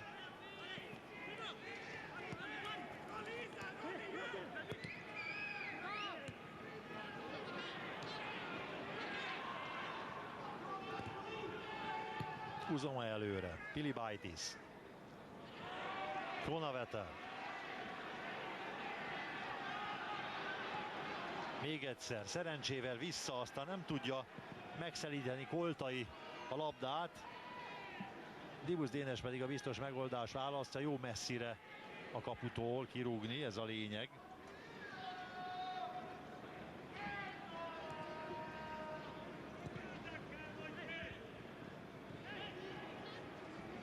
Akassu.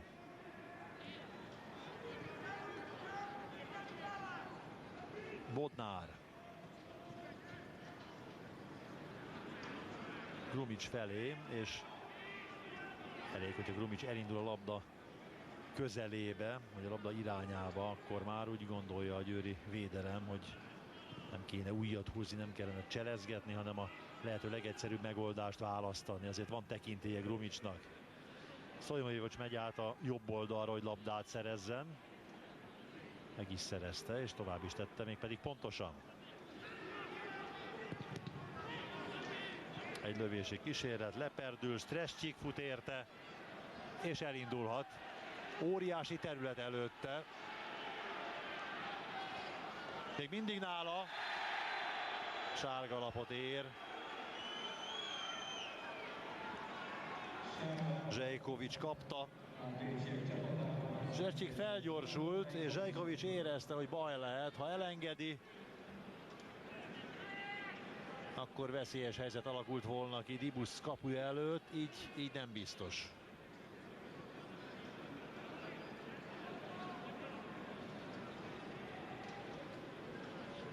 Szó sem volt már labdáról természetesen.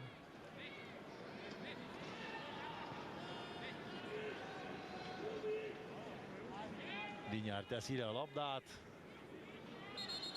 Dél Attila óriási, mint egy vulkán. Tang! 30 méternyire a kaputól, a pécsi kaputól Dinyár. Hát nyilván nem fogja rálőni, bár ez sem biztos. Mutatja a többieknek, hogy mi következik, majd meglátjuk mi is.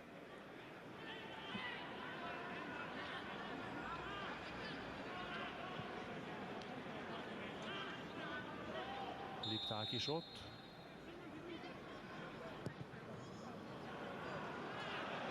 Hát igen. Az volt nyilván az elképzelés, hogy az ötös túloldalára vagy túlsó sarka felé ívelődik a labda. Dinyár oda szánta, és onnan vissza lehet fejelni. Talán Strescsik kiharcolta, rajta nem múlott a dolog, de hát nem volt pontos az ívelés. Koltai 11-es góljával vezet a Győr, kevesebb mint negyed óra van hátra a mérkőzésből.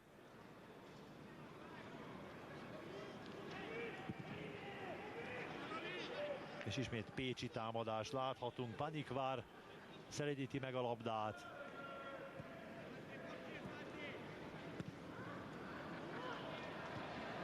Strescsik. Kronaveter. A játékvezető széttárja a két karját, mondván, hogy ő nem látott semmi szabálytalanságot.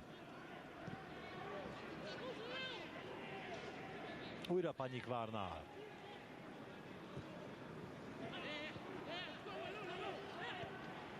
Stojmirovic. Panikvár. Lipták lépett ki szépen. És indulhat Kronaveter. A felzárkózó emberek, Pátkai. Koltai várja, megelőzik. Még egy lehetőség a középre adása, az ívelésre.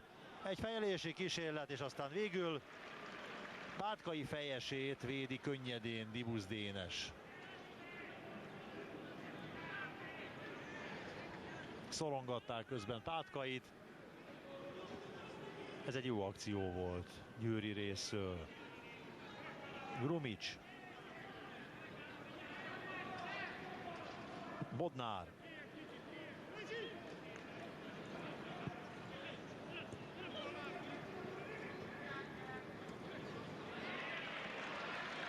Zsejkovicsot szerelik. Lipták. Addig vacakol, hát 3 embernek adhatta volna, vagy 4-nek is talán.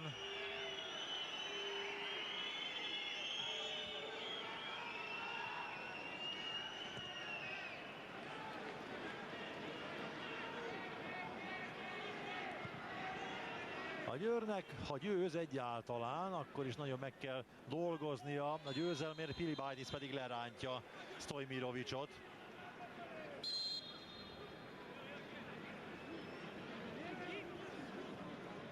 Kérdi tőle Takács Ákos, hogy miért kellett ezt csinálni. Hát hiszen itt voltam.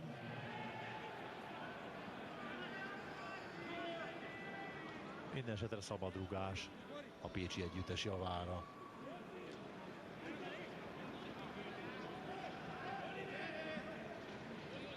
Itt a szabálytalanság, a kommentár, az irány.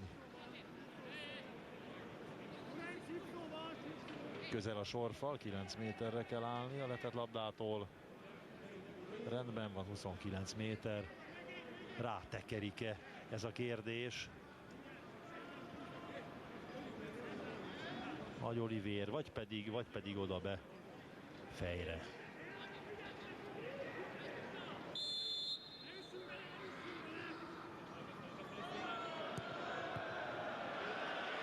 Hát igen, hosszas előkészületek. Koltai hátul, nem tudja tovább menni, Stojmirovic. Nem tudják ellökni. És aztán végül a labda üres területre, semleges területre. És Stevanovic megvárja, amíg Egy pécsi játékos a közelébe fut.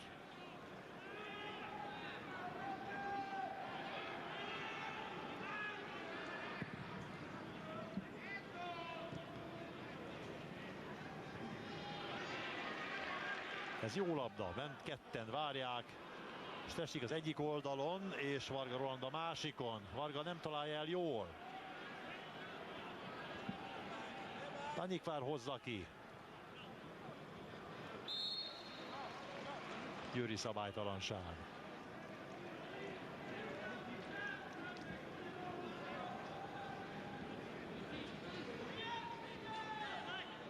Kamber kapta nyakon emberét.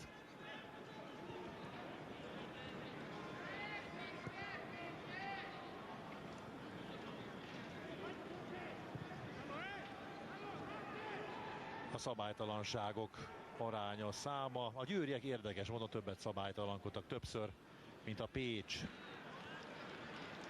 Nem csak ebben vezetnek azonban, hanem a mérkőzésen is. Ez a legfontosabb mutató. Igaz, egyetlen egy árva 11-es gól, mégpedig az első félidőben, a 34. percben Koltai büntetőjével vezet a Győr együttese. Az utolsó 10 percen belül. Tanikvár. Uzoma. Grumicsnak nem jó. Így azonban jó lehet, hogy fejelik a labdát, Koltai pedig látja, hogy nem érdemes futni. Hát nem a nyugalomszomra Pintér Attila, azt meg kell hagyni. Vannak ilyen meccsek, amikor nem sziporkázik a csapat, és nagyon meg kell dolgozni az esetleges 3 pontért. Grumics és Stevanovics, két ember, aki ébren van. A kapus a győztes.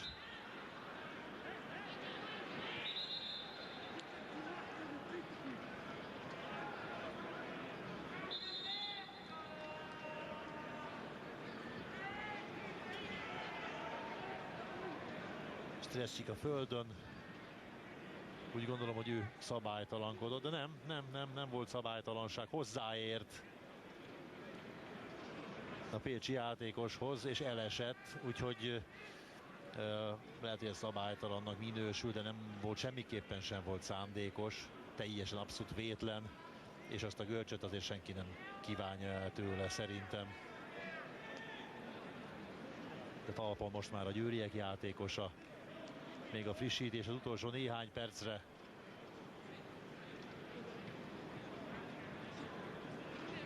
Bodnár pedig rendezkedik hátul. Stevanovics azt mutatja, hogy kicsit előrébb, egy picit előrébb.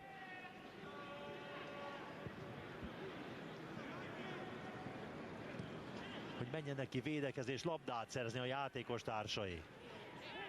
Igen, hát meglehetősen szűk sávban helyezkednek. Egy lövés. Uzoma. Elcsépi Stevanovics.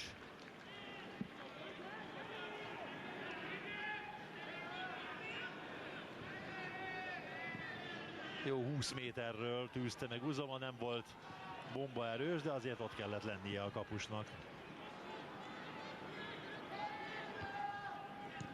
Ez se jó, sehogy se jó.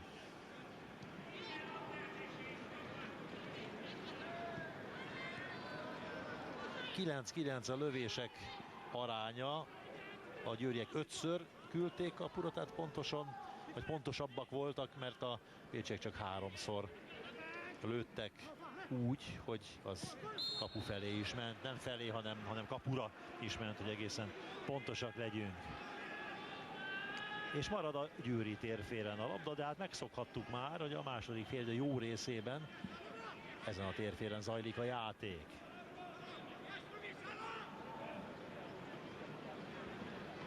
Szögletrúgás, Zsejkovics kitessékelik, és aztán lehet futni érte. Keszákasszú sokkal előnyösebb helyzetben, mint Kronaveter. Libusz vissza Akasszunak. Lecsi fordít, Bodnár.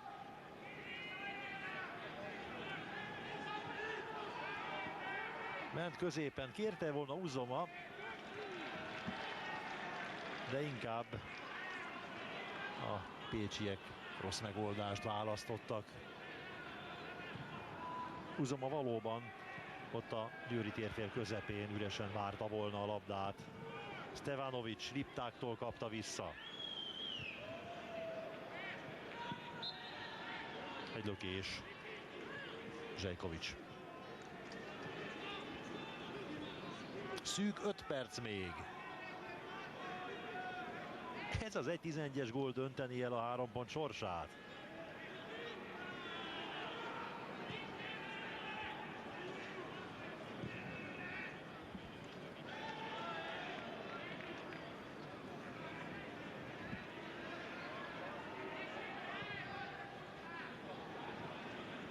Egy győri letámadást láthattunk. Gondot is okoz a pécsi védelemnek, hogy előre küldjék a labdát. Az Eto'o ezzel időt nyert, hát így azonban egy rossz labda, de jó indítás a Pécs számára. Ez pedig egy elegáns szerelés.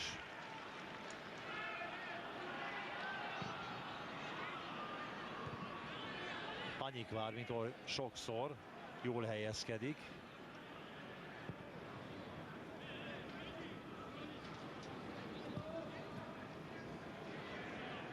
Pátkai. Akasu nyúlt hozzá.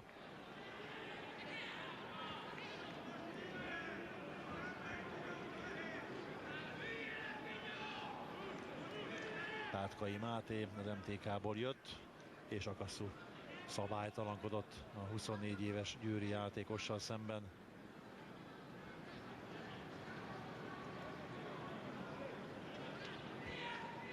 Pátkainak különben Kaká a játékos példaképe.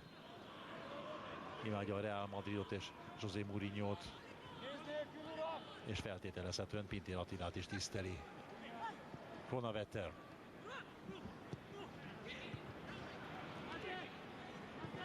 Pátkainál.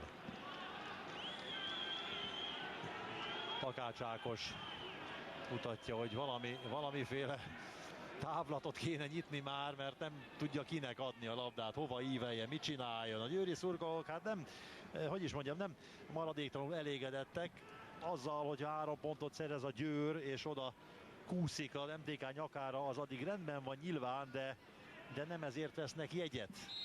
Ők talán élvezni is akarják a játékot. És ebből a bizonyos játékból, ami színes, ami élvezhető, hát valami keveset mutatott ez a mérkőzés.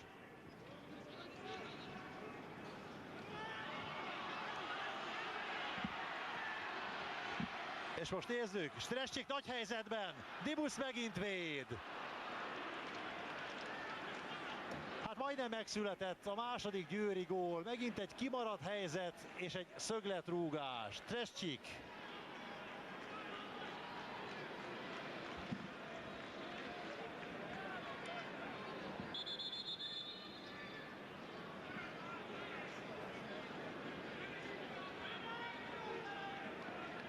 Szerencséje volt most a pécsieknek, Strescsik pedig nem véletlenül dühös, megszerezhette volna és bebiztosíthatta volna a győriek győzelmét. Így még nyitott minden, hiszen 3 percet fog hosszabbítani a játékvezető.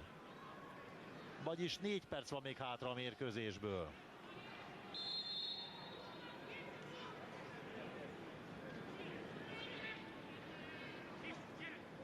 Kronavetter. Kifejelik, Panikvár. Varga Roland próbált lőni, nem sikerült. Koltai. Kronavetter.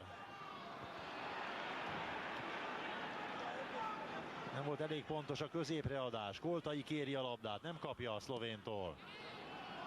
Pilibaitis. És kijöhet a szorításból a Pécs.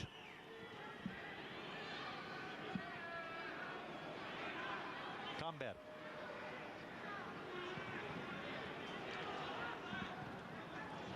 Vinyár. Kamber tartja meg. nem célja, hogy a kapu felé forduljon, és aztán végül kitolják előle a labdát az oldalvonalon kívülre.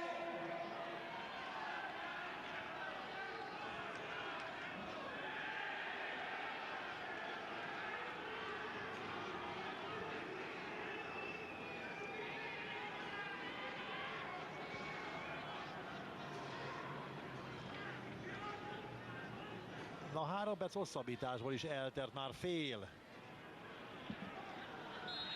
Vinyár bűvészkedik. És aztán végül az élet őt igazolja, mert szabálytalanság történt, és szabadrúgással jöhet a zöldmezes Győr együttese. Hát megunta Bodnár, hogy Dinyár ottan vacakol. Úgy gondolt, hogy történjen már valami.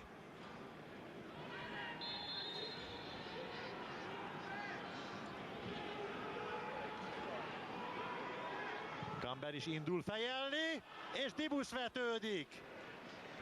Veszélyesen vágodott lefelé a labda, és Dibusz kiüti az ötösön belülről. Kamber majdnem elérte. És aztán végül megint a Pécs kapusa mutatott be egy bravúrt.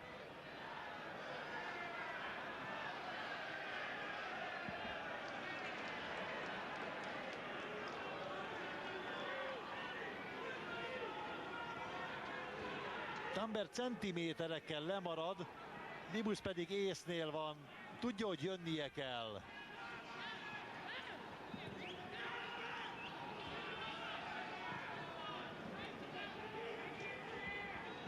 Bodnár. Takács fejeli vissza. És egy pécsi szabálytalanság. És ezzel lehet, hogy a Győr már kihúzza a végéig, és nem adja el a labdát. Akasu próbálkozott mindenáron labdaszerzéssel.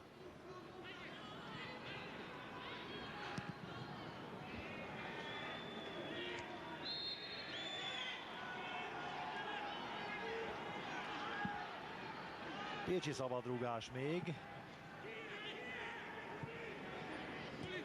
Ezt a támadást végig vihetik, már amennyiben hagyják a Eto játékosai. Stojmirovic a földön. Itt Pilibajtis szabálytalansága. Próbálják gyorsan elvégezni a szabadrúgást. Zsejkovics teszi le, még egy fejelésre, talán még van idejük. Most már nincs. Most már nincs. Itt a vége. Németh Ádám jelez. Küzdött, harcolt a Pécs, főleg a második félidőben, de mégis vereséget szenvedett, de azt hiszem, hogy nincsen okuk a szégyenkezésre.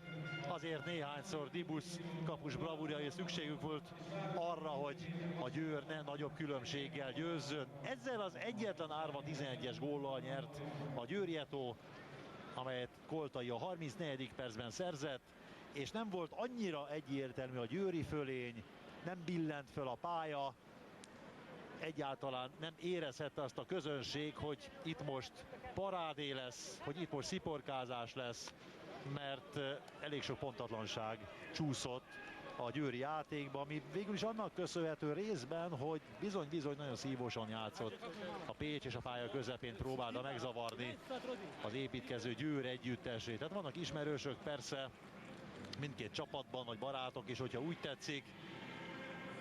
Hát ha egy vereséget lehet, vagy vereségre lehet azt mondani, hogy elfogadható, talán akkor a Pécs mondhatja ezt, hogy Győröt megúszta egy góllal. De én azt hiszem, hogy most